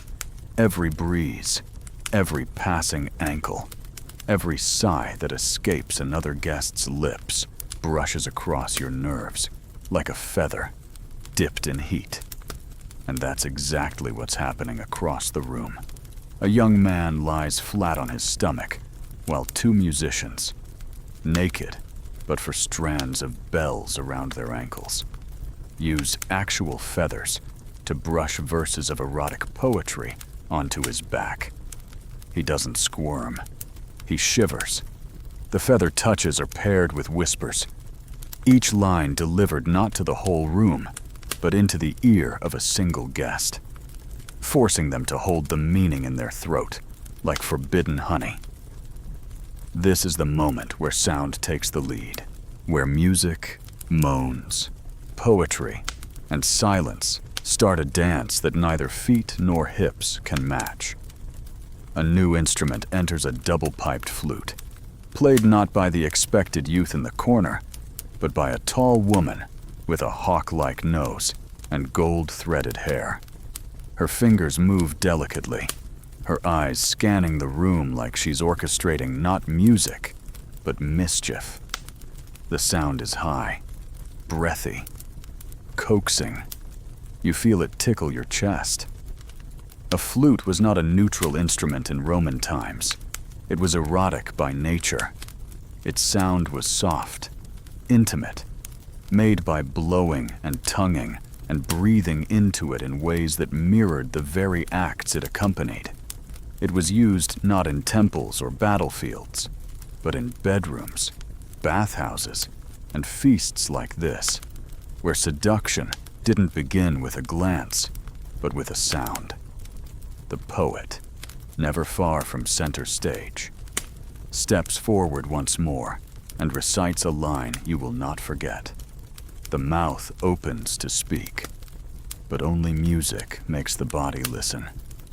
The room doesn't clap. It sighs.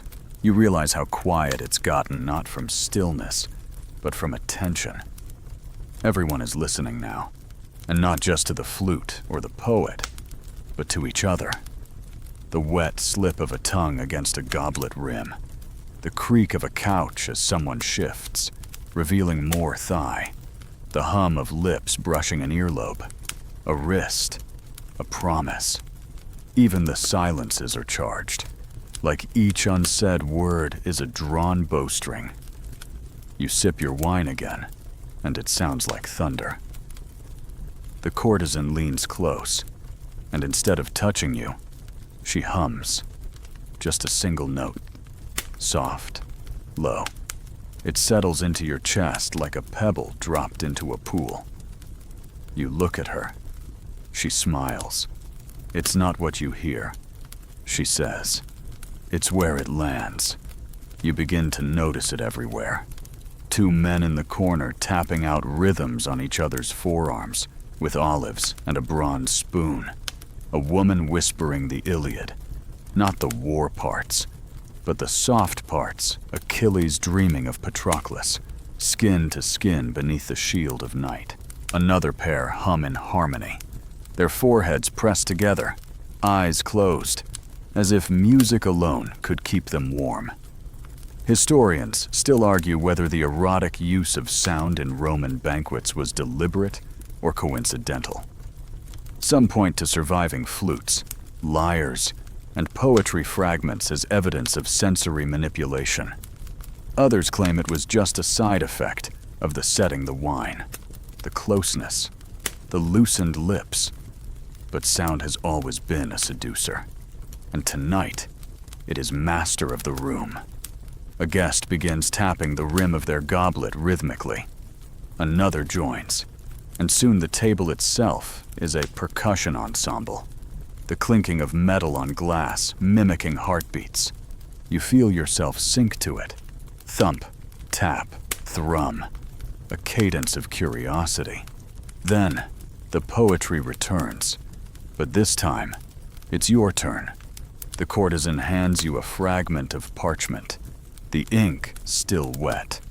It reads, "Say one truth, sing one lie." You look at her. She raises an eyebrow. Out loud. We all hear better that way. Your throat tightens, but the wine is still with you, and so is the warmth in your chest, and so you speak. Truth, you say. I don't remember what my voice sounded like before tonight. Murmurs ripple. Someone nearby exhales audibly. The courtesan nods, and the lie. You pause, then smile. I've never wanted to kiss a stranger. Laughter now. Not cruel. Warm. Inclusive. The kind of laughter that says you've been seen and forgiven in the same breath. It echoes into the air and fades, but something inside you vibrates with it still. Then the music shifts again. Slower. Thicker. The flute replaced by fingers running along the rim of a crystal bowl. The sound ringing high and deep at the same time, like being pulled under warm water. The boy with the silver collar begins to sing, not words, just vowel sounds, stretched and sculpted into shapes that make your stomach flutter. It doesn't matter what he's saying. It matters how it wraps around you. A fringe historical note.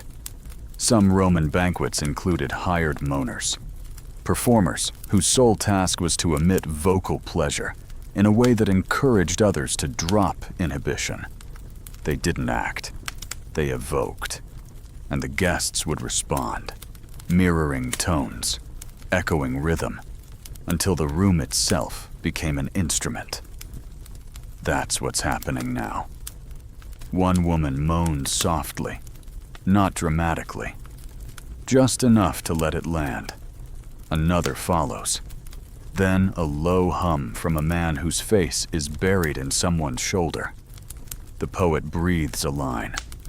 When our mouths forget language, we remember longing, and the room becomes a chorus, a soundscape of sighs, giggles, low hums, whispered names, unfinished words. The music is no longer coming from the instruments. It's coming from the people. From you. Your breath joins theirs.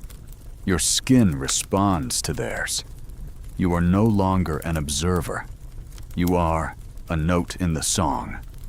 The courtesan cups her hands around your ears and hums again 2 notes this time. One high, one deep. They meet in your skull like light striking water. She leans in, lips to your cheek, and says, "Now you're tuned." The room swells, not in volume, but in vibration. The moaning isn't theatrical, it's ritual, it's acknowledgement. Every voice is a confession, every note a kiss that never quite lands, but still leaves a mark. You close your eyes, just for a moment. The music enters you like heat, like memory, like hands you don't need to see to recognize. And in the darkness behind your eyelids, you hum back. When you open your eyes again, the room has changed not in its structure, not in its cast of characters, but in its temperature, in its weight. Everything feels heavier, softer, more intimate. The music has softened into silence, but not the awkward kind. It's the silence of satiation, of bare skin beneath linen, of breath shared by bodies not quite touching. But you notice something else now, a new scent in the air. Not the sweetness of wine or the spice of saffron, but something earthy, smoky. It clings to the back of your throat like forgotten incense. A brazier is being carried in, swung low on golden chains by two veiled attendants. Inside it, coals glow and crackle, releasing a dark, syrupy vapor that winds around your ankles like fa. Frankincense, you murmur. The courtesan shakes her head, eyes fixed on the brazier. No, she says. Myrrh. And something older. Before you can ask what she means, the lights dim further. Curtains are drawn. Not shut completely, just lowered enough to suggest enclosure. The room tightens. It breathes inward. And then, from the far end, under the shadow of a painted archway, comes a procession.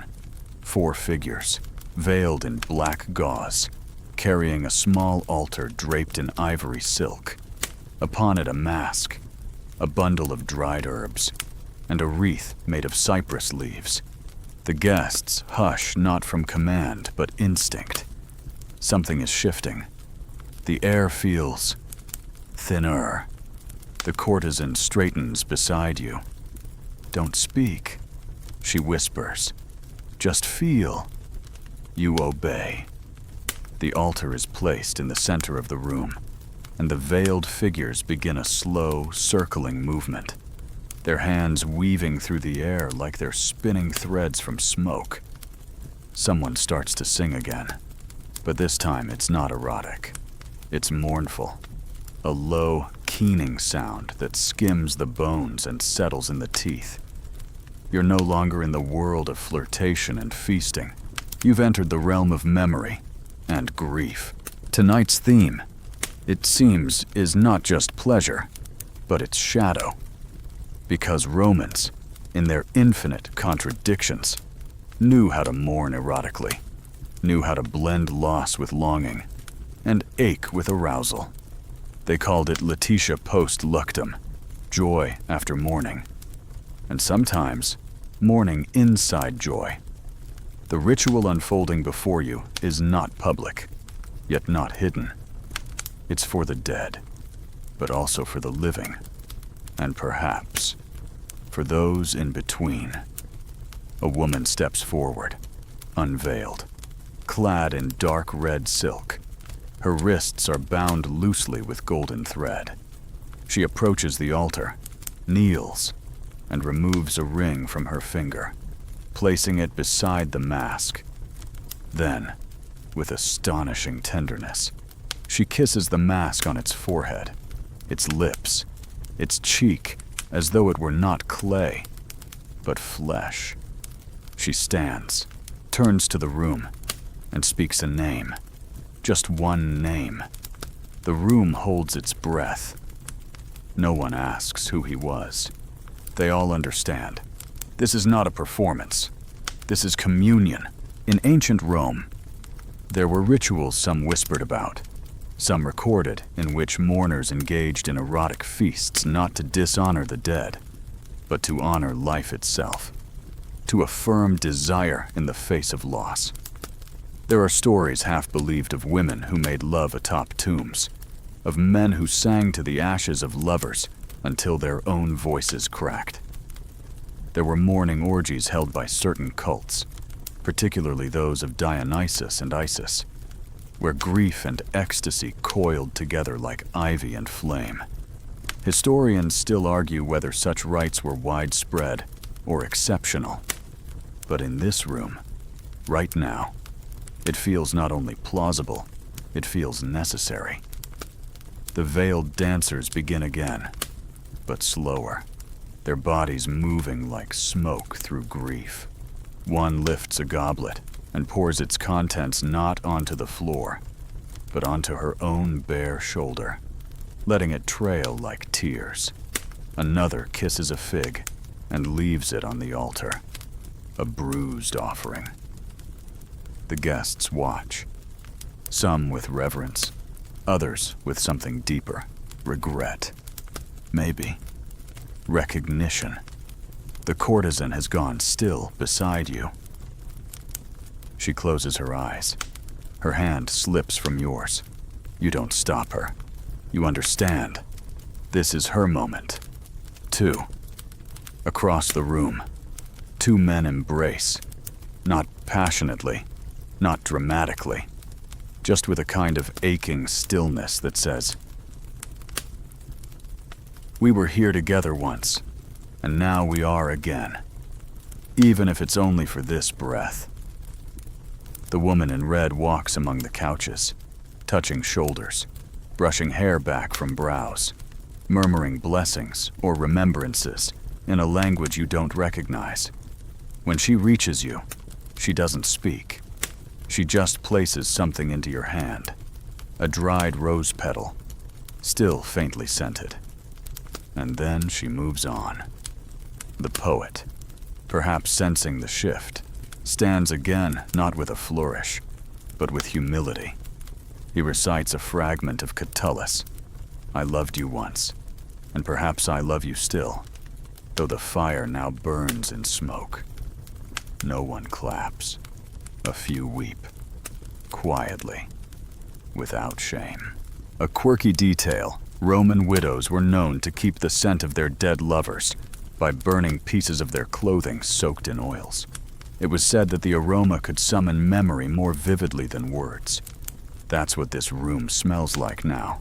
Not just desire, but devotion. Remnants. Ghosts. You lean back. You think of someone you've lost, not necessarily to death, but to distance, to time, to change. You wonder if anyone ever built a banquet like this for them. If someone whispered their name at midnight while tasting honey from a borrowed hand. The courtesan opens her eyes. She's been crying. Her tears shine in the lamplight, but she doesn't wipe them away. Instead, she lifts your hand to her lips, kisses your knuckle, and says, "Now you understand." And maybe you do. Maybe eroticism isn't always about appetite. Maybe sometimes it's about remembering the taste of what's gone. The brazier crackles once more. A final offering is made this time. A fig dipped in wine, placed in the lap of the mask on the altar. The flame flares. The room exhales. And then, without signal or command, the music shifts again, from mourning to rebirth, from longing to laughter. A new song begins, lighter now, playful, as if the grief needed to be aired before the joy could rise again. The courtesan smiles, her tears dry. She lifts her goblet and toasts, not to life or death, but to remembrance. You raise yours too, and the fig on the altar glistens, kissed by wine and memory. She slaps him. Not hard, not cruel, just sharp enough to turn heads. The sound, a clean, open-palmed echo, cuts through the room like a blade through silk. You look over just as her fingers linger on his cheek, not in apology, but in punctuation. A senator's wife, draped in emerald gauze and dripping in defiance. The man young, polished, clearly accustomed to winning smiles, touches his lip and laughs. Everyone pretends not to notice, which is precisely how they notice.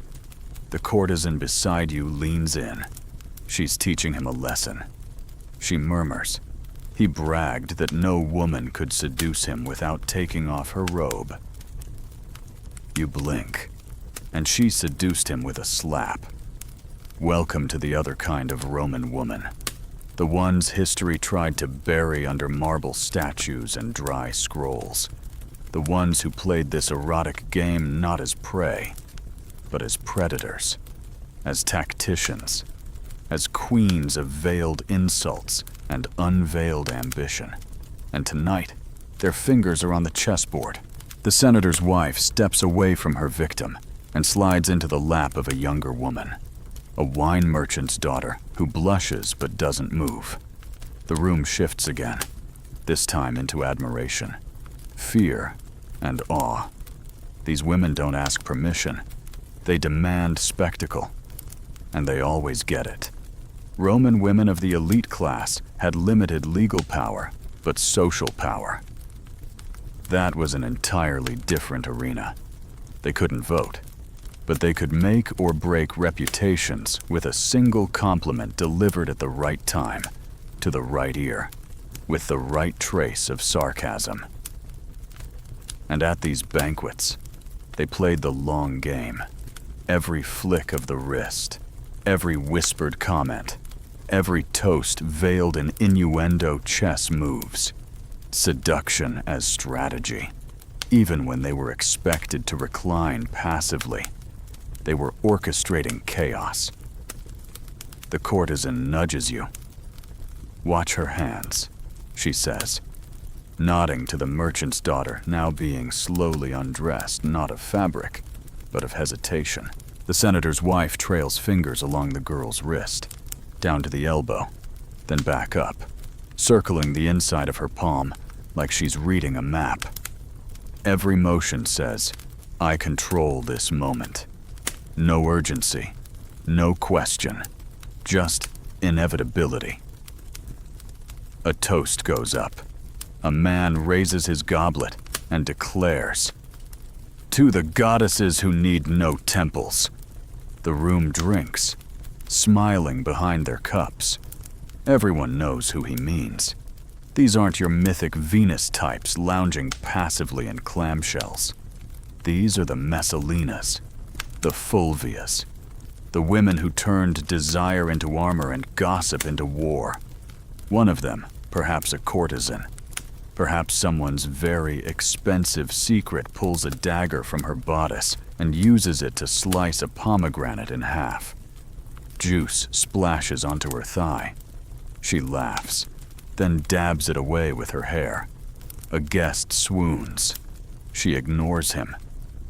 You start to notice a pattern. These women never chase attention. They make others chase stillness. They become the eye of the erotic storm, not by being loud, but by being immovable. The power is in the pause, the breath held, the moment delayed. A senator's mistress whispers something into a philosopher's ear. He nods, stands, and removes his robe not fully, just enough to reveal a brand across his ribs, a serpent coiled around a fig. The room goes silent, not because of the body, but because she marked him. Publicly, willingly. That's not just intimacy. That's dominance.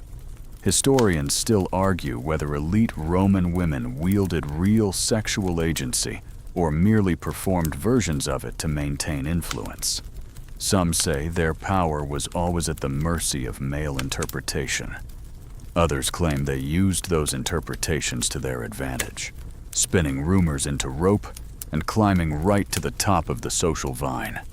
But whatever the truth, one thing is clear at these banquets. The women who survived didn't just participate, they orchestrated. The courtesan beside you rests her head on your shoulder. There's a reason we're always the ones watching, she whispers. Not because we're passive, because we're planning.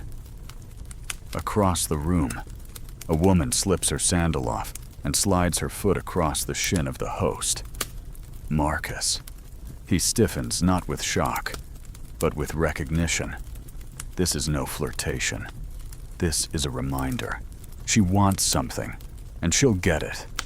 Another woman, older than the rest, raises her voice clear and measured. A toast, she says, to the women who lose on purpose just to watch the men gloat. Laughter erupts, some nervous, some wild. Marcus raises his cup anyway. He knows the rules, or at least, he pretends to. A fringe historical footnote often ignored in school elite Roman women were known to host their own private banquets. Closed rooms, no husbands, no politics, just games, challenges, erotic debates, even contests of seduction. What happened in those chambers didn't stay secret for long. It became rumor, myth, power. Tonight, that energy is alive. These women aren't ornaments. They're architects. Even the courtesans have rules. One passes a note, not a whispered secret, but a challenge. Choose your favorite and watch me steal them. The recipient reads it, smirks, and pockets it. 5 minutes later, they're sitting beside someone new, dazed and smiling. The note wasn't a threat, it was a promise. The courtesan beside you takes your hand and begins to braid your fingers into hers. Not tenderly, but deliberately. Do you think this is affection, she asks. You shake your head. It's a maneuver. Good, she says.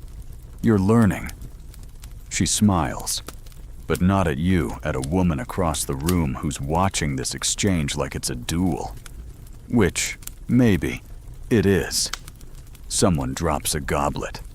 It shatters. No one flinches. A new woman enters. Late, tall, robed in black. Everyone turns. Not because she's beautiful, but because she's allowed to be late. That's power. The courtesan watches her with interest. That's Claudia. She says she once rejected a senator in a poem, then published it under his name. You stare. What happened, he proposed. You laugh. She accept. She laughed harder than you. Claudia sits, says nothing. The room shifts again. Her silence fills the gaps like steam in a bathhouse. Someone starts a new game, this one verbal. A chain of questions passed from guest to guest. You can only answer with a lie. If your lie makes someone react, they owe you a touch. The first question lands on the merchant's daughter. What don't you want, she says. The senator's wife answers. A woman's mouth. The room holds its breath, then exhales when she leans in and kisses the girl with the kind of patience that makes everyone else feel like they've been rushing through life. The courtesan watches it all. So do you. Because tonight, the women are not side plots. They are the story, and they are not asking for attention. They are daring you to try and look away. You hear it before you see it. Distant splashing, rhythmic and rising, like laughter made liquid. Then the steam hits you warm, perfumed, curling into your nostrils like the promise of a secret.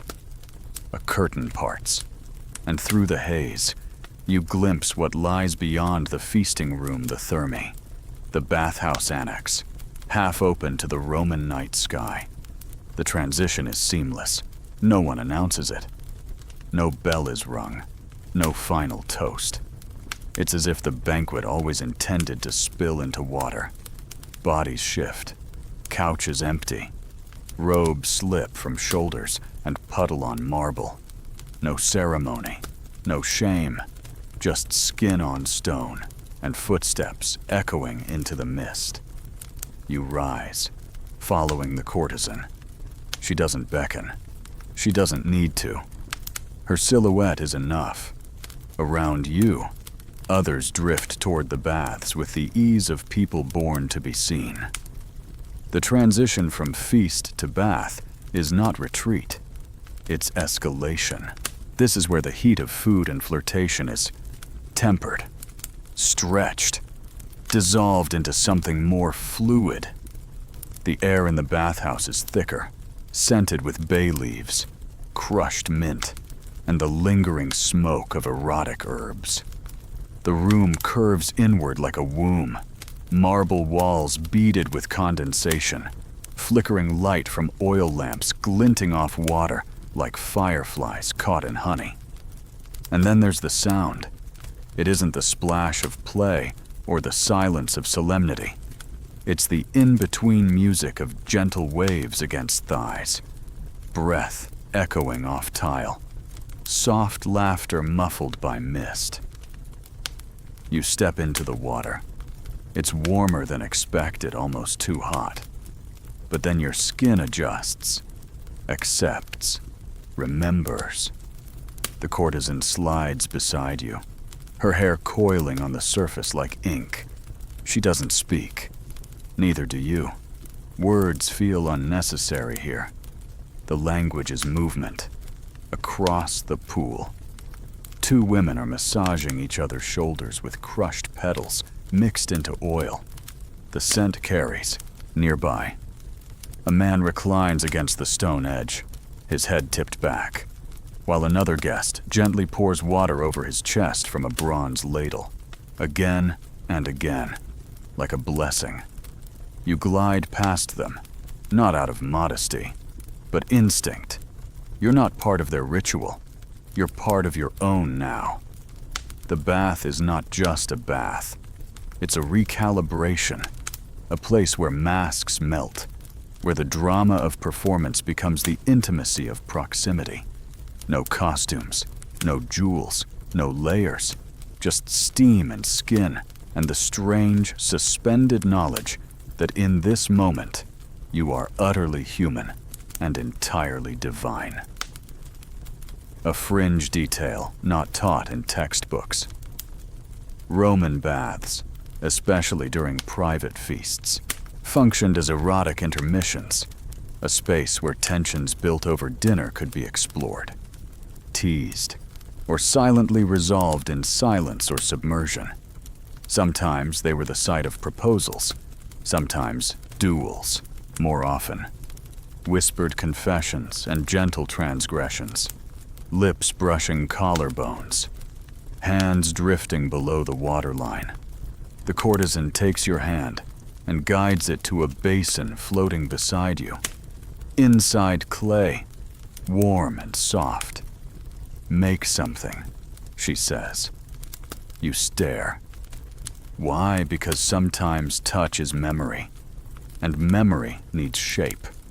You press your fingers into the clay. It resists, then yields. You mold without knowing what you're making.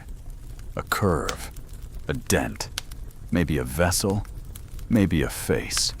She smiles. That's how the gods started. From the edge of the bath.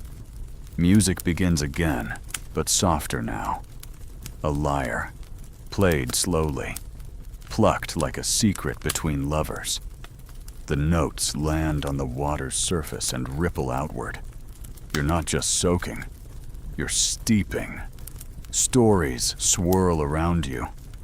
A woman whispers a riddle into her lover's ear, giggling as he fails to answer and is forced to kiss the spot just below her jawline. A senator apologizes to his rival in 3 languages. his words blurred by laughter and wine, their feet tangled beneath the surface. And in the corner, a dancer once bold and bare on the banquet floor now rests her cheek against a marble pillar, humming to herself as someone braids her wet hair with fingers that tremble more than they should. Historians often debate whether these bathhouse moments were indulgence or institution was the nudity, just hygiene, or was it erotic culture woven into cleanliness?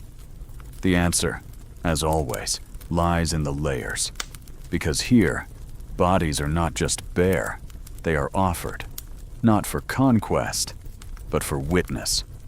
The courtesan runs her thumb across your knuckles. This is the part most people misunderstand, she says. They think the bath is where the seduction stops. But really, it's where truth starts to float. You nod. You feel it. There's no hiding in water. It reveals every inch of you, every scar, every hesitation, every thrill. And everyone here accepts that. No one looks away. They look through. A guest near you dips beneath the surface, stays down long enough that others pause. When he emerges, he gasps, not from breathlessness but from clarity.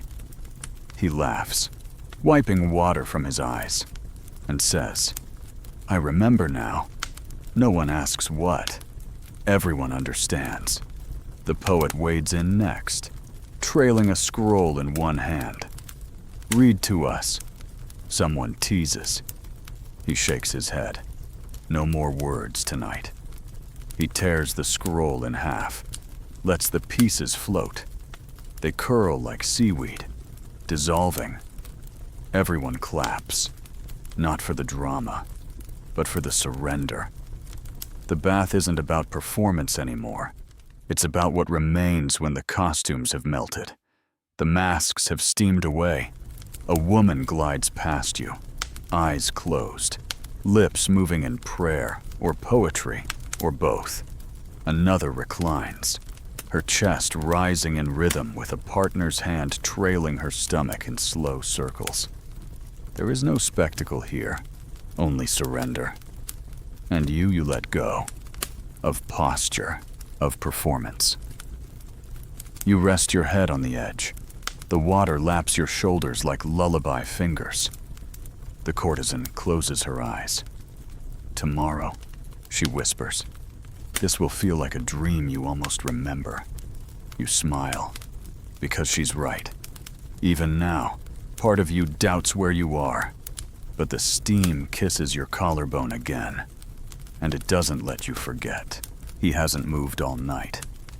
Marcus, the host, the anchor, the unseen sun around which this entire decadent solar system orbits, remains exactly where he started, poised in the center, draped in crimson and quiet confidence, sipping wine as though he personally commissioned Dionysus to ferment it.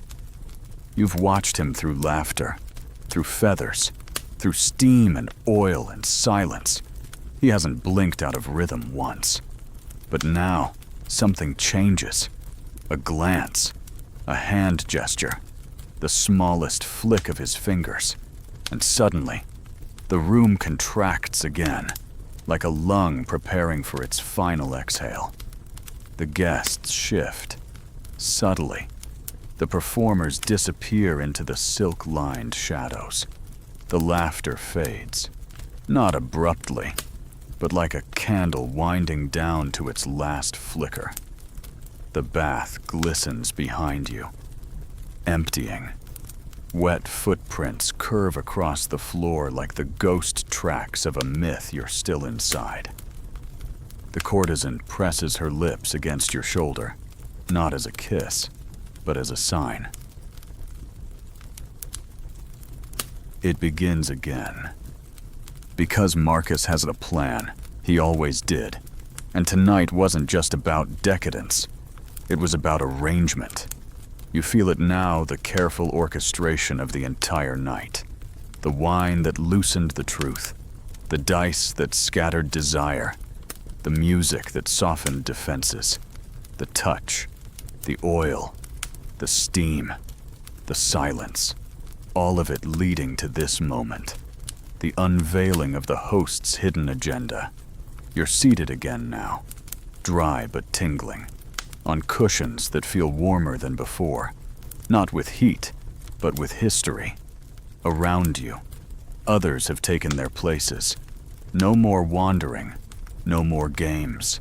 Everyone has been positioned, intentionally, strategically, and Marcus stands. No flourish, just presence. That dangerous Roman blend of stillness and certainty. He raises his goblet not to toast, but to speak. "Friends," he says, voice low.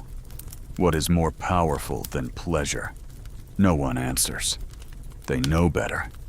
He continues, not restraint, not purity, but revelation. He pauses, and tonight, you have all revealed yourselves. A ripple of discomfort, or excitement. The two feel eerily similar at this point. The courtesan leans in. "Watch him," she says. "He's not hosting, he's selecting." And suddenly, you see it.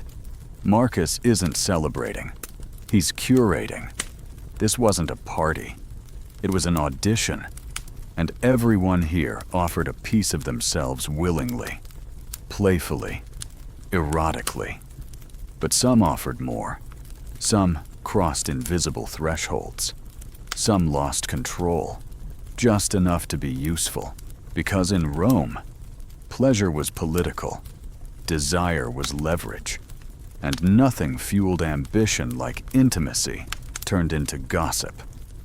Historians still argue whether Roman feasts were used as platforms for social manipulation. But the evidence is there, in letters, in paintings, in ruined villas where hidden corridors allowed eavesdropping from behind marble busts.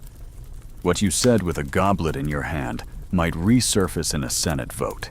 What you whispered into someone's shoulder could become your undoing. Marcus gestures, and a scribe emerges from behind a curtain. Yes, a scribe. Ink-stained fingers, blank scroll, empty eyes. They've been recording not every word, but every gesture, every slip, every moan, every deviation from what your public persona would prefer. The courtesan doesn't flinch. Neither do you. Not because you're unafraid, but because you understand now. You weren't just participating in decadence. You were submitting evidence. Marcus speaks again. Tonight was for pleasure. Tomorrow is for consequence. No one moves. But the temperature in the room drops, just enough for goosebumps to bloom on forearms and thighs. And still, he smiles. But not all consequences are punishments. Some are invitations. His eyes land on a young man across the room, someone you barely noticed earlier. Quiet, observant, too careful to indulge. Marcus lifts his goblet. "Come." The man stands, walks, hesitates at the edge of the host's rug. Marcus points to the floor. "Kneel." He does. The silence is thunderous. Then Marcus places a ring in the man's hand. A seal, a symbol, a future. He has been chosen not for beauty, or wit, or performance, but for precision, restraint, calculated vulnerability. And the message is clear. Pleasure isn't weakness, but control during pleasure. That's Roman power. The courtesan's hand slides into yours. "I knew he'd choose him," she says. "Why, you ask?" Because he never laughed when others did. He listened. Another guest is summoned. Then another. Each offered something unique during the evening. One danced. One confessed. One kissed without flinching. All gifts. All collected now. repackaged as alliances. The eroticism of the banquet was never about climax. It was about data, about exposure. Marcus walks through the room like a priest collecting offerings, touching shoulders, pressing coins into palms, whispering futures. And those not touched, they smile too brightly, sip too quickly, try too hard to remain visible. A woman near the back adjusts her gown.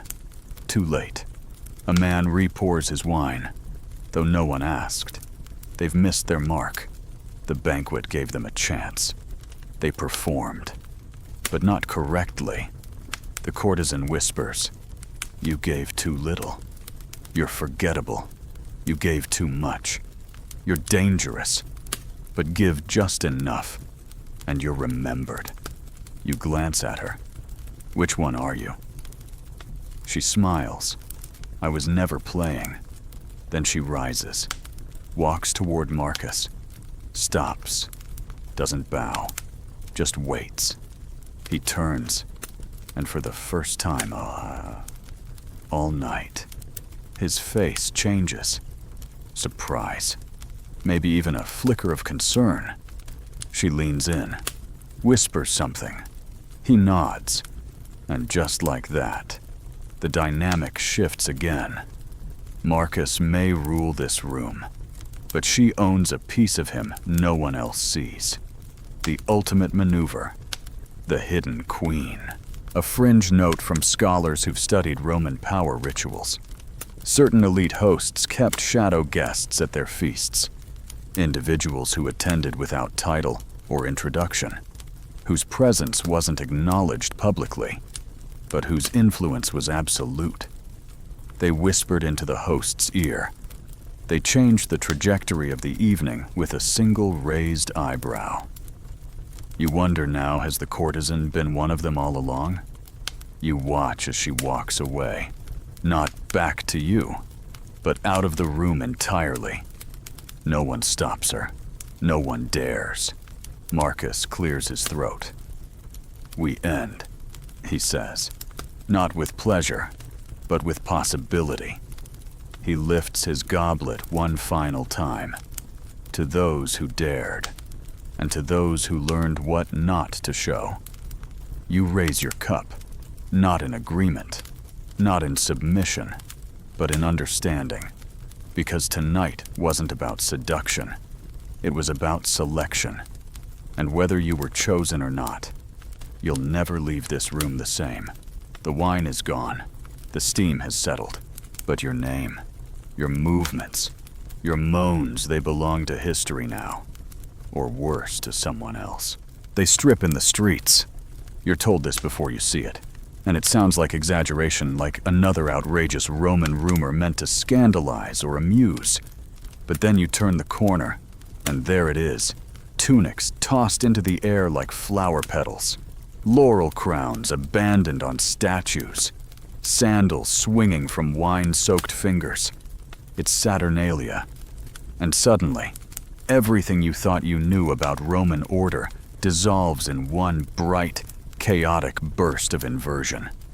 Imagine a city drunk on itself, senators dancing with bakers, slaves seated at the head of the table, prostitutes reciting poetry while priests stumble through bawdy jokes.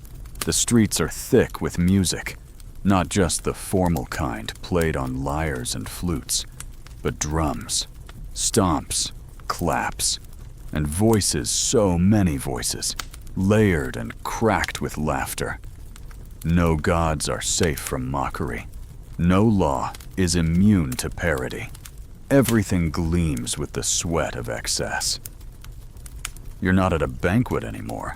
You're in Rome's ultimate safety valve, a week-long reversal of power, decorum, and restraint. And it starts with a rule: remove the rules. The courtesan beside you spins a coin on her knuckle. "You're not ready," she says, eyeing the scene ahead. No one ever is. You're swept into a square where a mock trial is underway. A child in a toga too large for his frame presides as judge, while a senator, giggling, stands accused of excessive dignity. The crowd boos him playfully. His sentence, to crawl between the legs of a line of singing women. He complies, grinning, his dignity dissolving with every crawl. The crowd roars. And then someone tosses you a laurel crown. It lands at your feet. The message is clear. Join, or be left behind. You put it on. The city welcomes you. Saturnalia was more than just a party.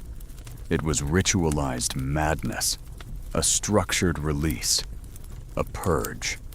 Historians often liken it to carnival, but it was stranger. Roman citizens believed chaos was necessary, not as punishment, but as balance. For 1 week, hierarchy dissolved, and in that inversion, they found a strange kind of order. Slaves were allowed to insult their masters. Children could give commands. You didn't just break the rules, you reversed them. And at the heart of it all was the Saturnalia king, a mock ruler, chosen by dice or whim. Often, the most ridiculous or low-ranking man in the group. Suddenly gifted with authority. His decrees were absurd, his power absolute for a moment. Then it vanished. A commentary on mortality, on fate, on the cruelty of real crowns. The courtesan grabs your hand and pulls you into a dance circle where masked figures twirl, shout, and strip to the rhythm of wooden drums. One wears a goat mask. Another, a crudely drawn portrait of Jupiter with exaggerated features. They chant nonsense. They chant genius. You're not sure which is which. Someone pours wine into your mouth from a height. You cough. They cheer. A woman dressed as Mars, yes. Mars climbs onto a table and begins assigning lovers to strangers with wild authority. You, she shouts, pointing to a pale man with ink-stained fingers, must kiss the next person who speaks. No one says a word, not for fear, for anticipation. When the courtesan whispers hello, the man practically launches toward her. A roar of approval follows. You're seeing what happens when desire is detached from politics, from performance, when it's made communal, raw, ridiculous, beautiful. And somewhere in that absurdity is honesty. You're handed a scroll. Inside is a command. Invent a sin, then confess it loudly. You do. I stole a senator's dream and sold it to a gladiator.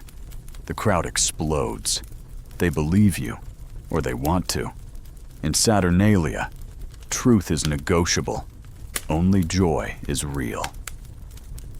A quirky custom during Saturnalia, Romans exchanged strange gifts, wax fruit, joke items, miniature statues of gods with oversized phalluses. One man gives you a carved wooden chicken with a scroll in its beak.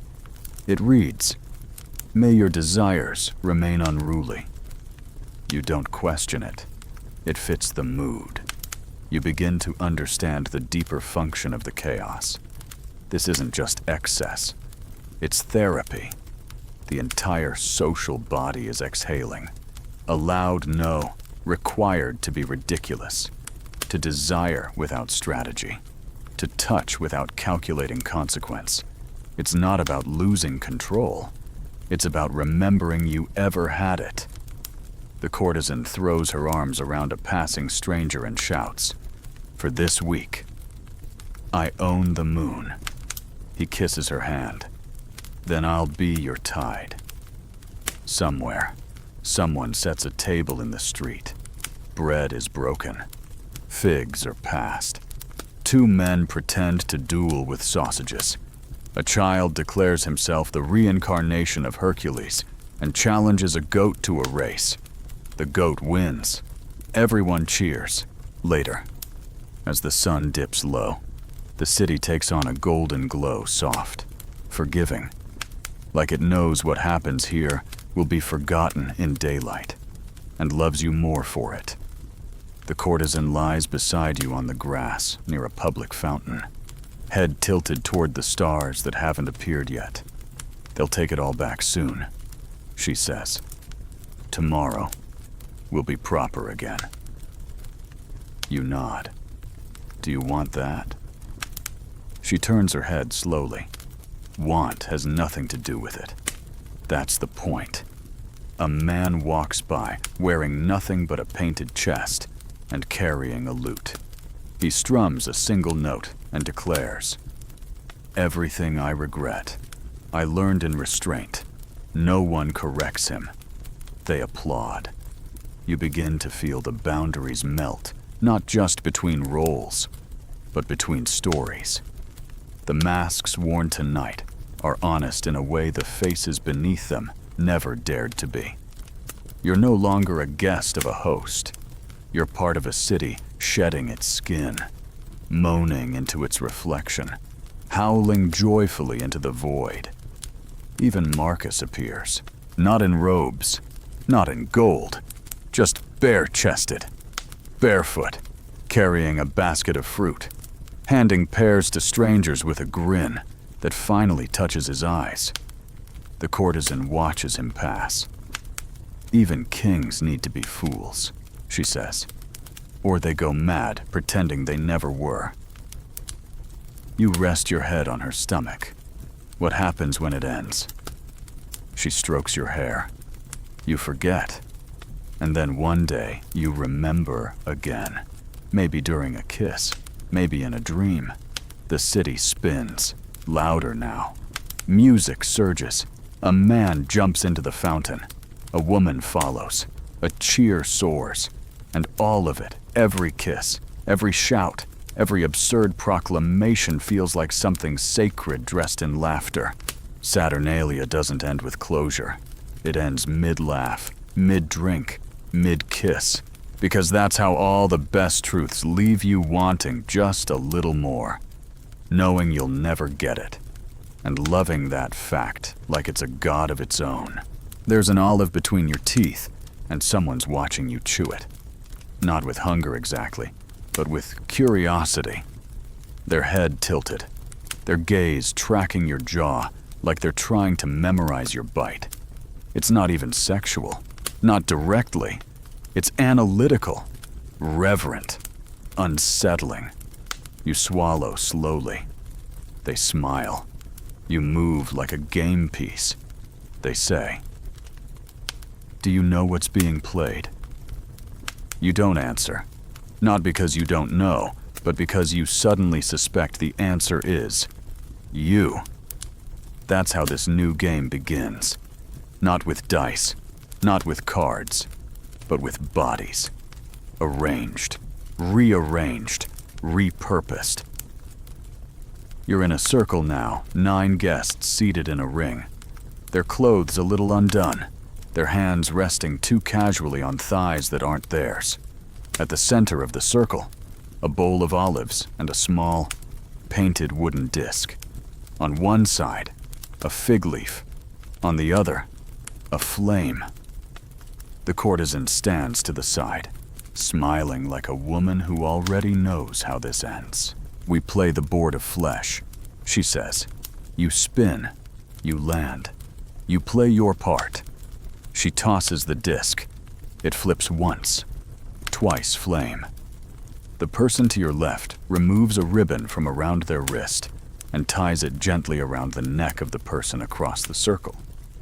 No explanation, just touch, just pressure, just the agreement that whatever happens next is the right move. The disc is passed. You're handed it. It's lighter than it looks. You spin. Fig leaf. The courtesan claps, softly. "Cover something," she says, "but make it more visible. A riddle, a contradiction. But you understand. You drape your napkin across your chest, not to conceal, but to draw attention to what lies beneath. It clings when you breathe. That's the point. The next guest spins. Flame. They whisper into someone's palm, and that someone flushes deeply, mouth twitching in a half smile that says, "I'll never tell." The game unfolds not like truth or dare, but like choreography. A language of invitations and evasions, of pressures and pulses. Someone draws a line of honey down a forearm. Another lifts a grape with their tongue and drops it into a stranger's lap. It's not an orgy, not exactly. It's a map being drawn on skin, and you are somewhere between compass and coastline. The courtesan picks up the bowl of olives and begins to explain. The olive was once a symbol of peace, but here it's war. War between restraint and impulse, between what you want and what you dare. She plucks one from the bowl and places it on the small of her neck. Whoever removes this, she says, must do so without their hands. Silence, then motion. A poet, bold and slow, crawls toward her like a supplicant, his breath visible against her skin. He uses only his lips. The olive drops. He catches it in his mouth. The crowd murmurs. The courtesan nods. He lives. The disc spins again and again. A woman balances a cherry on her nipple. A man must write a confession in wine on someone's thigh. One guest is dared to sit still, while two others explore their wrists with kisses and questions. You're watching this unfold, and something inside you shifts. Because this is not about seduction anymore. This is about surrendering to absurdity, to attention, to a level of focus so granular it becomes sacred. One guest spins and lands on fig leaf. Cover something. They're told. They wrap a silk scarf around their ankle. The room watches it like it's a striptease. And maybe it is. In reverse. A quirky fact, the Romans believed the body could be used as a message board. Erotic inscriptions on skin. Games played with oil and ink. There are recorded accounts of lovers writing riddles on each other's backs, tracing maps to hidden birthmarks, placing objects on parts of the body, and inventing stories around them. Tonight, this tradition lives. A woman lays an apricot on a man's chest and announces, "This is the sun. If you touch it, you must become it." He laughs, but then he sings a soft but bright melody that sounds like morning, and everyone claps like children. You are handed a plum. "Place it where you feel unseen," says the courtesan. You pause. You place it behind your knee. She smiles. Honest. Another round. The disc spins, and someone is told to taste another's memory. They bite the crook of a neck and say, "Salt, like the sea, or tears." The room shivers. The bowl empties. The disc is worn. But the game continues beyond the tokens. Now it's gestures. Challenges made in glances. Rules invented mid-breath. Someone pretends to sleep. Someone else paints freckles on their chest with honey, daring someone to connect the dots. One guest removes all their jewelry and places it in the lap of a stranger. "If you keep this," they say, "you keep a piece of me." The stranger nods, keeps it. You realize the game is no longer erotic in the traditional sense. It has evolved into intimacy made playful, vulnerability with lipstick and teeth. It's not about who touches whom. It's about who dares to be interpreted. You spin again. Flame. The courtesan doesn't speak. She simply kneels in front of you and exhales across your collarbone. You feel the breath more than the warmth. It stays. The disc spins one last time and lands upright, edge down. Somehow, a balance. A paradox. The room laughs. The courtesan declares, "We've reached the center." Everyone leans forward. "One final rule," she says. "You may give one guest a new name, a secret name. Whisper it into their skin. They can never repeat it, but they must carry it forever." Around the circle, people lean. Bodies meet. Words disappear into shoulders, hips, spines. You feel the whisper against your wrist before you even realize someone has chosen you. It sounds like a fruit, or a planet, or a sound you've never heard before. You will never say it, but it belongs to you now. A gift, or a curse. The courtesan watches the room close like a flower folding at dusk. "We played," she says softly. "And we were played. And now we are pieces again. But softer. You feel it too. The weight of having been part of something strange and holy and irretrievably specific. A game played on bodies, with rules written in breath. You look at your fingers. They smell like honey and salt, and someone else's name. You press your thumb to your lips, and for a moment, you almost taste yourself. The room darkens again, not in light, but in intent. A hush spreads through the air like velvet draped over a harp, muting the last giggles, the final drips of honey, the breathy remains of the flesh game, and then a toast. Not a loud one, not the kind you slam a goblet for, just a raised cup, a raised eyebrow, and a question wrapped in ritual to those who knew without touching the courtesan raises hers. You do the same, because now you enter the quiet war, the long game of glances and codes, where the most powerful seduction isn't performed with lips or hips, but with eyes across a crowded room. This is the realm of secret signals and toast codes, the unspoken, the forbidden, the brilliantly subtle. Rome perfected it, and tonight, it pulses in every fingertip resting just near a wine cup. Every breath held a second longer than necessary.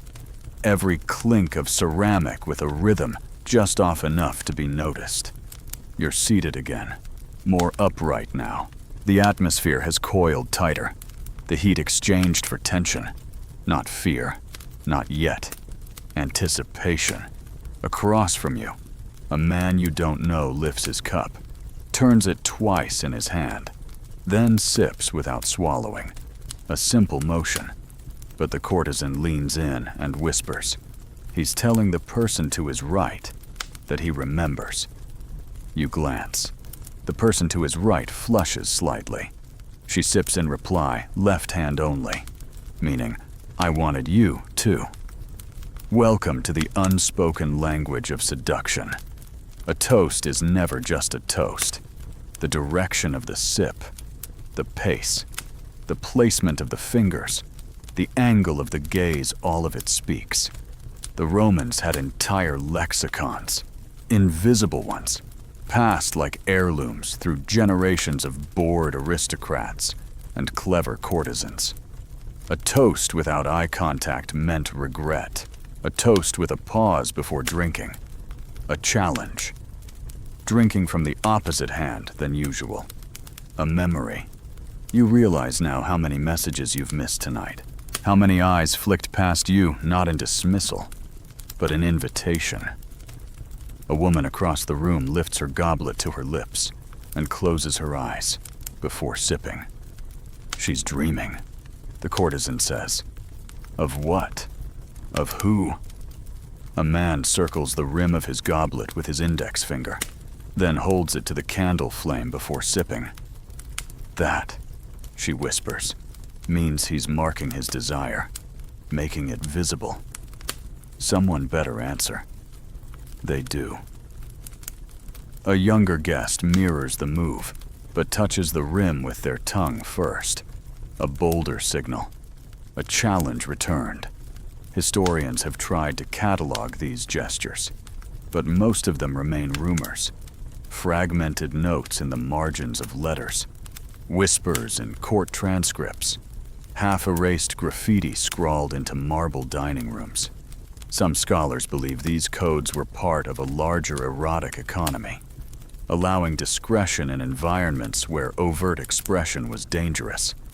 Others argue it was simply theater, a way to entertain through implication. But you know now, it was real. It is. The courtesan lifts her goblet in both hands, holds it at shoulder level, and drinks without blinking. You mimic the move. She smiles. You just told me you're listening. And what did you say? That I want to be heard. The silence between you hums. Behind you, a senator makes a toast with the rim of his cup pointed downward. A scandalous gesture. It means, I have already taken what I wanted. The room watches him. A woman 2 couches down tosses a peeled grape into his cup. Her reply, then you owe me more. This is seduction at its highest refinement. A verbal duel without voices.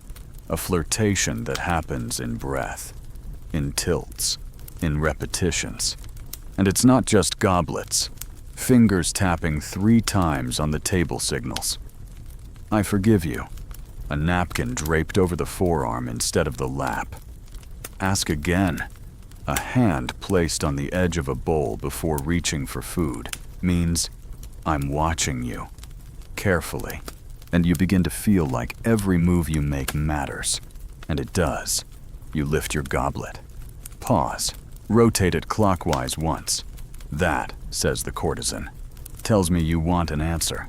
She drinks with her left hand. Her answer. Not now. You're flush with adrenaline. Not from touch, but from anticipation. From playing chess in the dark with people who know the board better than you ever will. Across the room, a poet sends a message with his wine poured into a goblet that isn't his, handed to a guest with no eye contact. That means, we shared something once. Do you still remember? She does. Her toast back is a slow, exaggerated sip with one eye closed. Yes, but it's not yours anymore. A fringe historical tidbit Roman elite were trained in convivial etiquette, a social dance that included not just topics of conversation, but body language, cup rituals, even laughter pacing. Entire treatises existed on the ideal amount of time to hold a gaze. Too short was rude, too long, suggestive, laughter. Too was strategic. A well-timed laugh could turn an insult into a marriage proposal or an accusation into an invitation. You test this now. You laugh not at anything, just low and amused. The courtesan watches you, waits. Then she chuckles once and places her goblet in your lap. A response. A symbol. You've surprised me. You lift the goblet. Sip without swallowing. I intend to again. This dance continues, unspoken and unstoppable. It's foreplay at the speed of metaphor. Seduction for those who know that the most erotic part of the body is the imagination. Someone blows across the top of their goblet before drinking. That's not a cooling gesture, it means. I will not be tamed. The recipient of the message drinks with both hands and then breaks their cup on the floor. The room applauds. It's not about the wine. It never was. The courtesan lifts her goblet one last time, holds it toward the ceiling, and says, to the ones who never touched because they never had to, you drink to that. Everyone does. And for a moment, the room feels still. Not in silence, but in understanding. This is a language you didn't know you spoke until now. And the beauty is, it will follow you, even outside these walls. At some future dinner, across some foreign table. You'll raise a glass, and someone, if they know, will answer. No words, just a tilt, just a sip, just a promise. I see you. The smell hits first smoke, not from fire, but from resin and rosewood, curling in tight spirals around your ankles as you step through the last doorway. It's late now, so late that time has stopped behaving. The stars outside feel painted. The wind has gone silent. And inside, this new room glows gold, not from sunlight, but from dozens of oil lamps lined along the floor in a perfect circle. You step into it like it's a trap, but it feels like a spell. The courtesan is already there, barefoot, hair loose, standing in the middle of the circle like someone who just remembered a forgotten god. "It's time," she says. "You don't ask what for. You know, this is the rite of the mirror, the one whispered about earlier, half-joked among tipsy guests between kisses and stolen olives. The ritual that ends the night but doesn't explain it. A single polished mirror rests in the center of the floor, framed in bronze shaped like vines that almost move in the lamplight. You're invited to sit across from it. She sits behind you. You don't see her anymore, only yourself, and you barely recognize the reflection. Your cheeks are flushed, your lips parted, your neck kissed by wine and air and stories. You are not who you were when you arrived. And that's the point. This is where we leave the masks, she says. Even the ones we didn't know we were wearing. The mirror doesn't lie, but it doesn't comfort either. You stare, and with each breath, something old falls away. The posture, the performance, the effort. What's left is raw and real, and that's when the final game begins. She places a bowl in front of you, small, obsidian, filled with warm water and floating petals. You are to reach in, not to wash, but to draw a token. You close your eyes. The petals brush your fingers like memories. Your hand closes on something smooth. You lift it. A ring, bronze, heavy. On it, an inscription so faint it feels more imagined than carved. Sum quod sum. I am what I am. The courtesan smiles. You've been seen. You don't know what to say. You don't need to. Around you, others enter. Slowly, quietly, one by one. They kneel around the mirror, each drawing their token from the bowl. A pin, a coin, a thorn, a wax seal. Each carries meaning known only to them. This is the circle of reflection. No games, no noise, only the aftermath. A place where everything you were is tallied not in words, but in relics. A man beside you weeps silently, holding a piece of ribbon to his chest. A woman breathes onto a stone and watches the fog of her breath disappear, like a prayer with no god to catch it. The courtesan hums, not a tune, a vibration, a grounding. Her voice is the thread stitching the night's fragments back together. Historians rarely write about this part, the quiet, the ritualized closure. But it existed. Roman feasts weren't all excess and echoing laughter. There was always an ending rite, a farewell, a moment to face yourself in the aftermath. Some did it in baths, others at altars. The wise did it with mirrors, the truly wise, with company. And this is both. Now, the courtesan says, you speak one sentence, to yourself, but aloud. The room waits. A ripple of voices begins. a chorus of solitary truths. I still crave what I lost. I love my ruin. I am softer than I pretend. I forgive her. I am not done. One by one, the room empties itself, not with drama, with release. When it's your turn, you don't hesitate. You say, I remember now. That's it. That's everything. She nods, and the lamps are dimmed, not all at once, but in sequence, clockwise around the circle, until the room is lit only by the glow of your own reflection. Then that too fades. You stand. You are lighter, not happier, but truer. You place the ring in your palm. You will carry it, not as jewelry, as proof. The last room of the night is not a room. It's a garden. Moonlight glazes the stone path.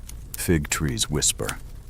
Somewhere, a lyre strums a final chord, soft as silk on bone.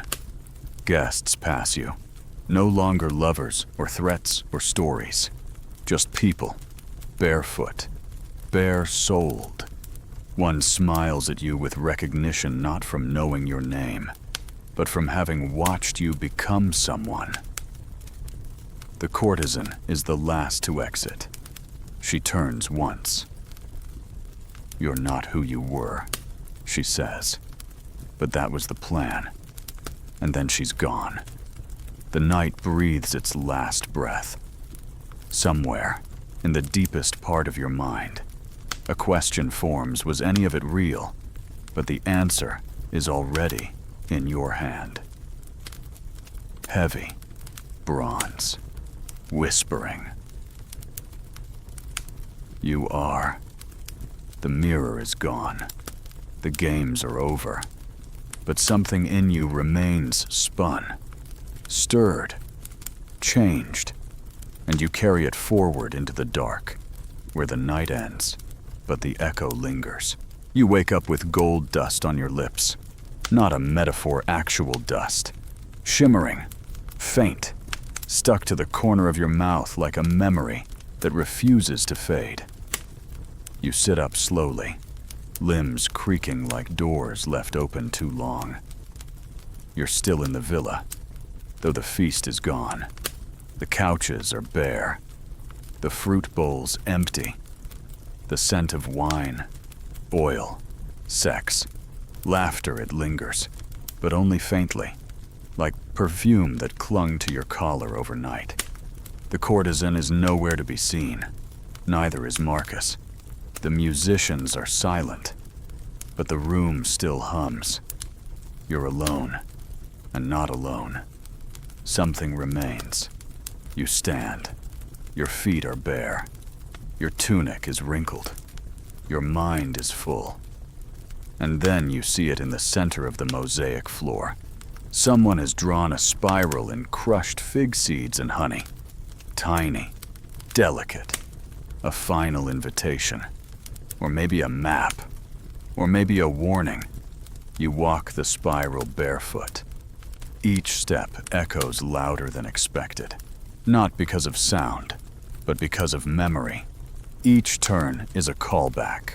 You remember the games, the dice, the breath against your neck, the whispered names, the olive in the courtesan's throat, the slap, the pool, the scent of myrrh.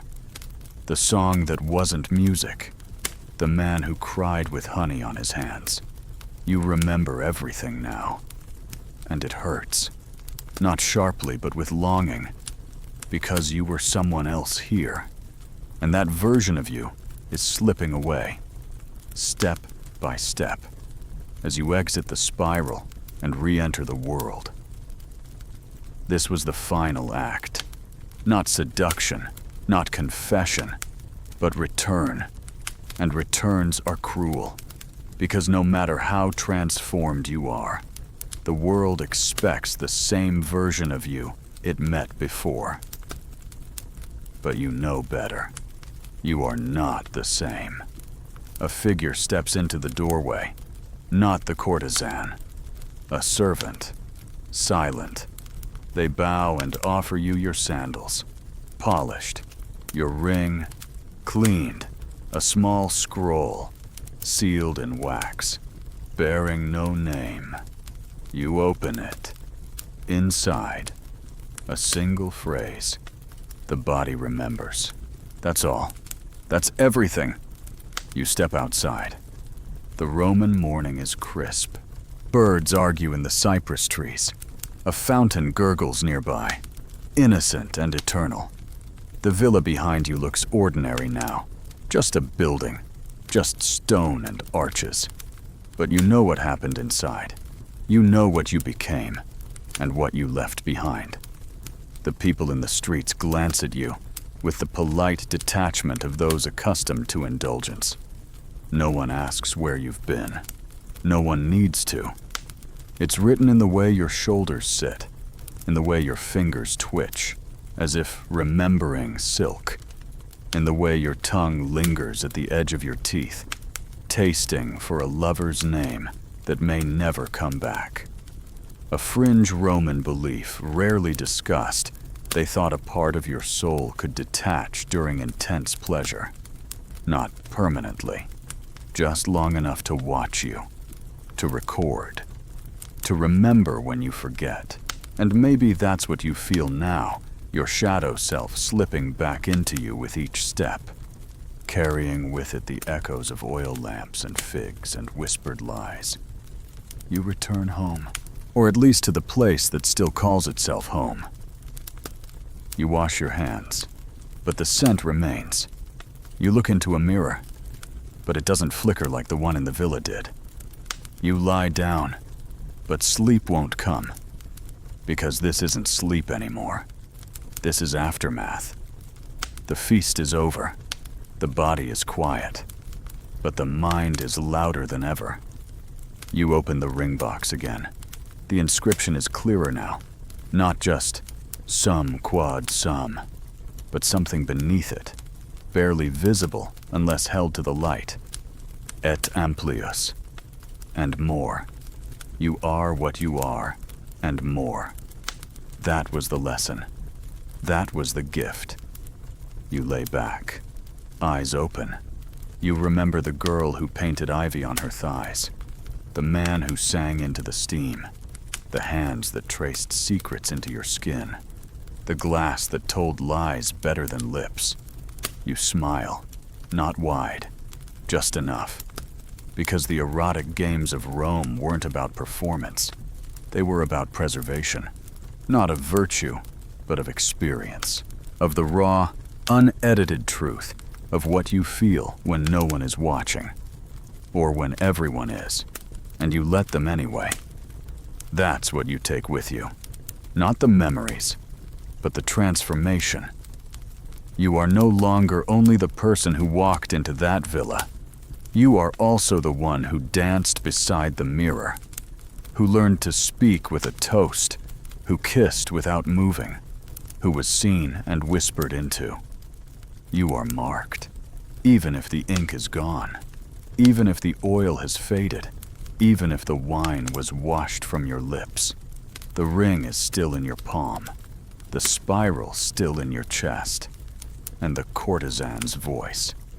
It echoes once more, barely audible, like breath sliding over your earlobe in a dream you half forget upon waking. She says, "There will be other feasts, but none quite like the first." And you whisper back, "I know," because you do. And now, as the last embers of the night cool into silence, and the flicker of lamps gives way to the hush of early dawn, you breathe a little deeper, slower, softer, the echoes of wine cups, laughter, whispered names, games played and unplayed, all of it recedes, like waves folding gently into a shore that's known them forever. You remember the touch of the courtesan's fingers, not just for their heat, but for the questions they asked without words. You remember the faces that blurred into myth, the rules that bent like candlelight, the secrets passed in gestures you never knew you understood. You remember your own voice when it sang, when it lied, when it told the truth so quietly it hurt. But more than anything, you remember yourself, not the version dressed for dinner. The other one, the one who stepped barefoot into a circle of oil lamps and was handed a mirror, a fig, a name. The one who was watched and didn't flinch, who watched back, who whispered something real into the dark. You take one final breath. Let it settle into your belly like wine. Let it remind you history isn't just in the ruins, the scrolls, the stones. It's in the skin, in the way your pulse still stirs at the memory of silk on thigh, of a stranger's breath naming you in a language older than speech.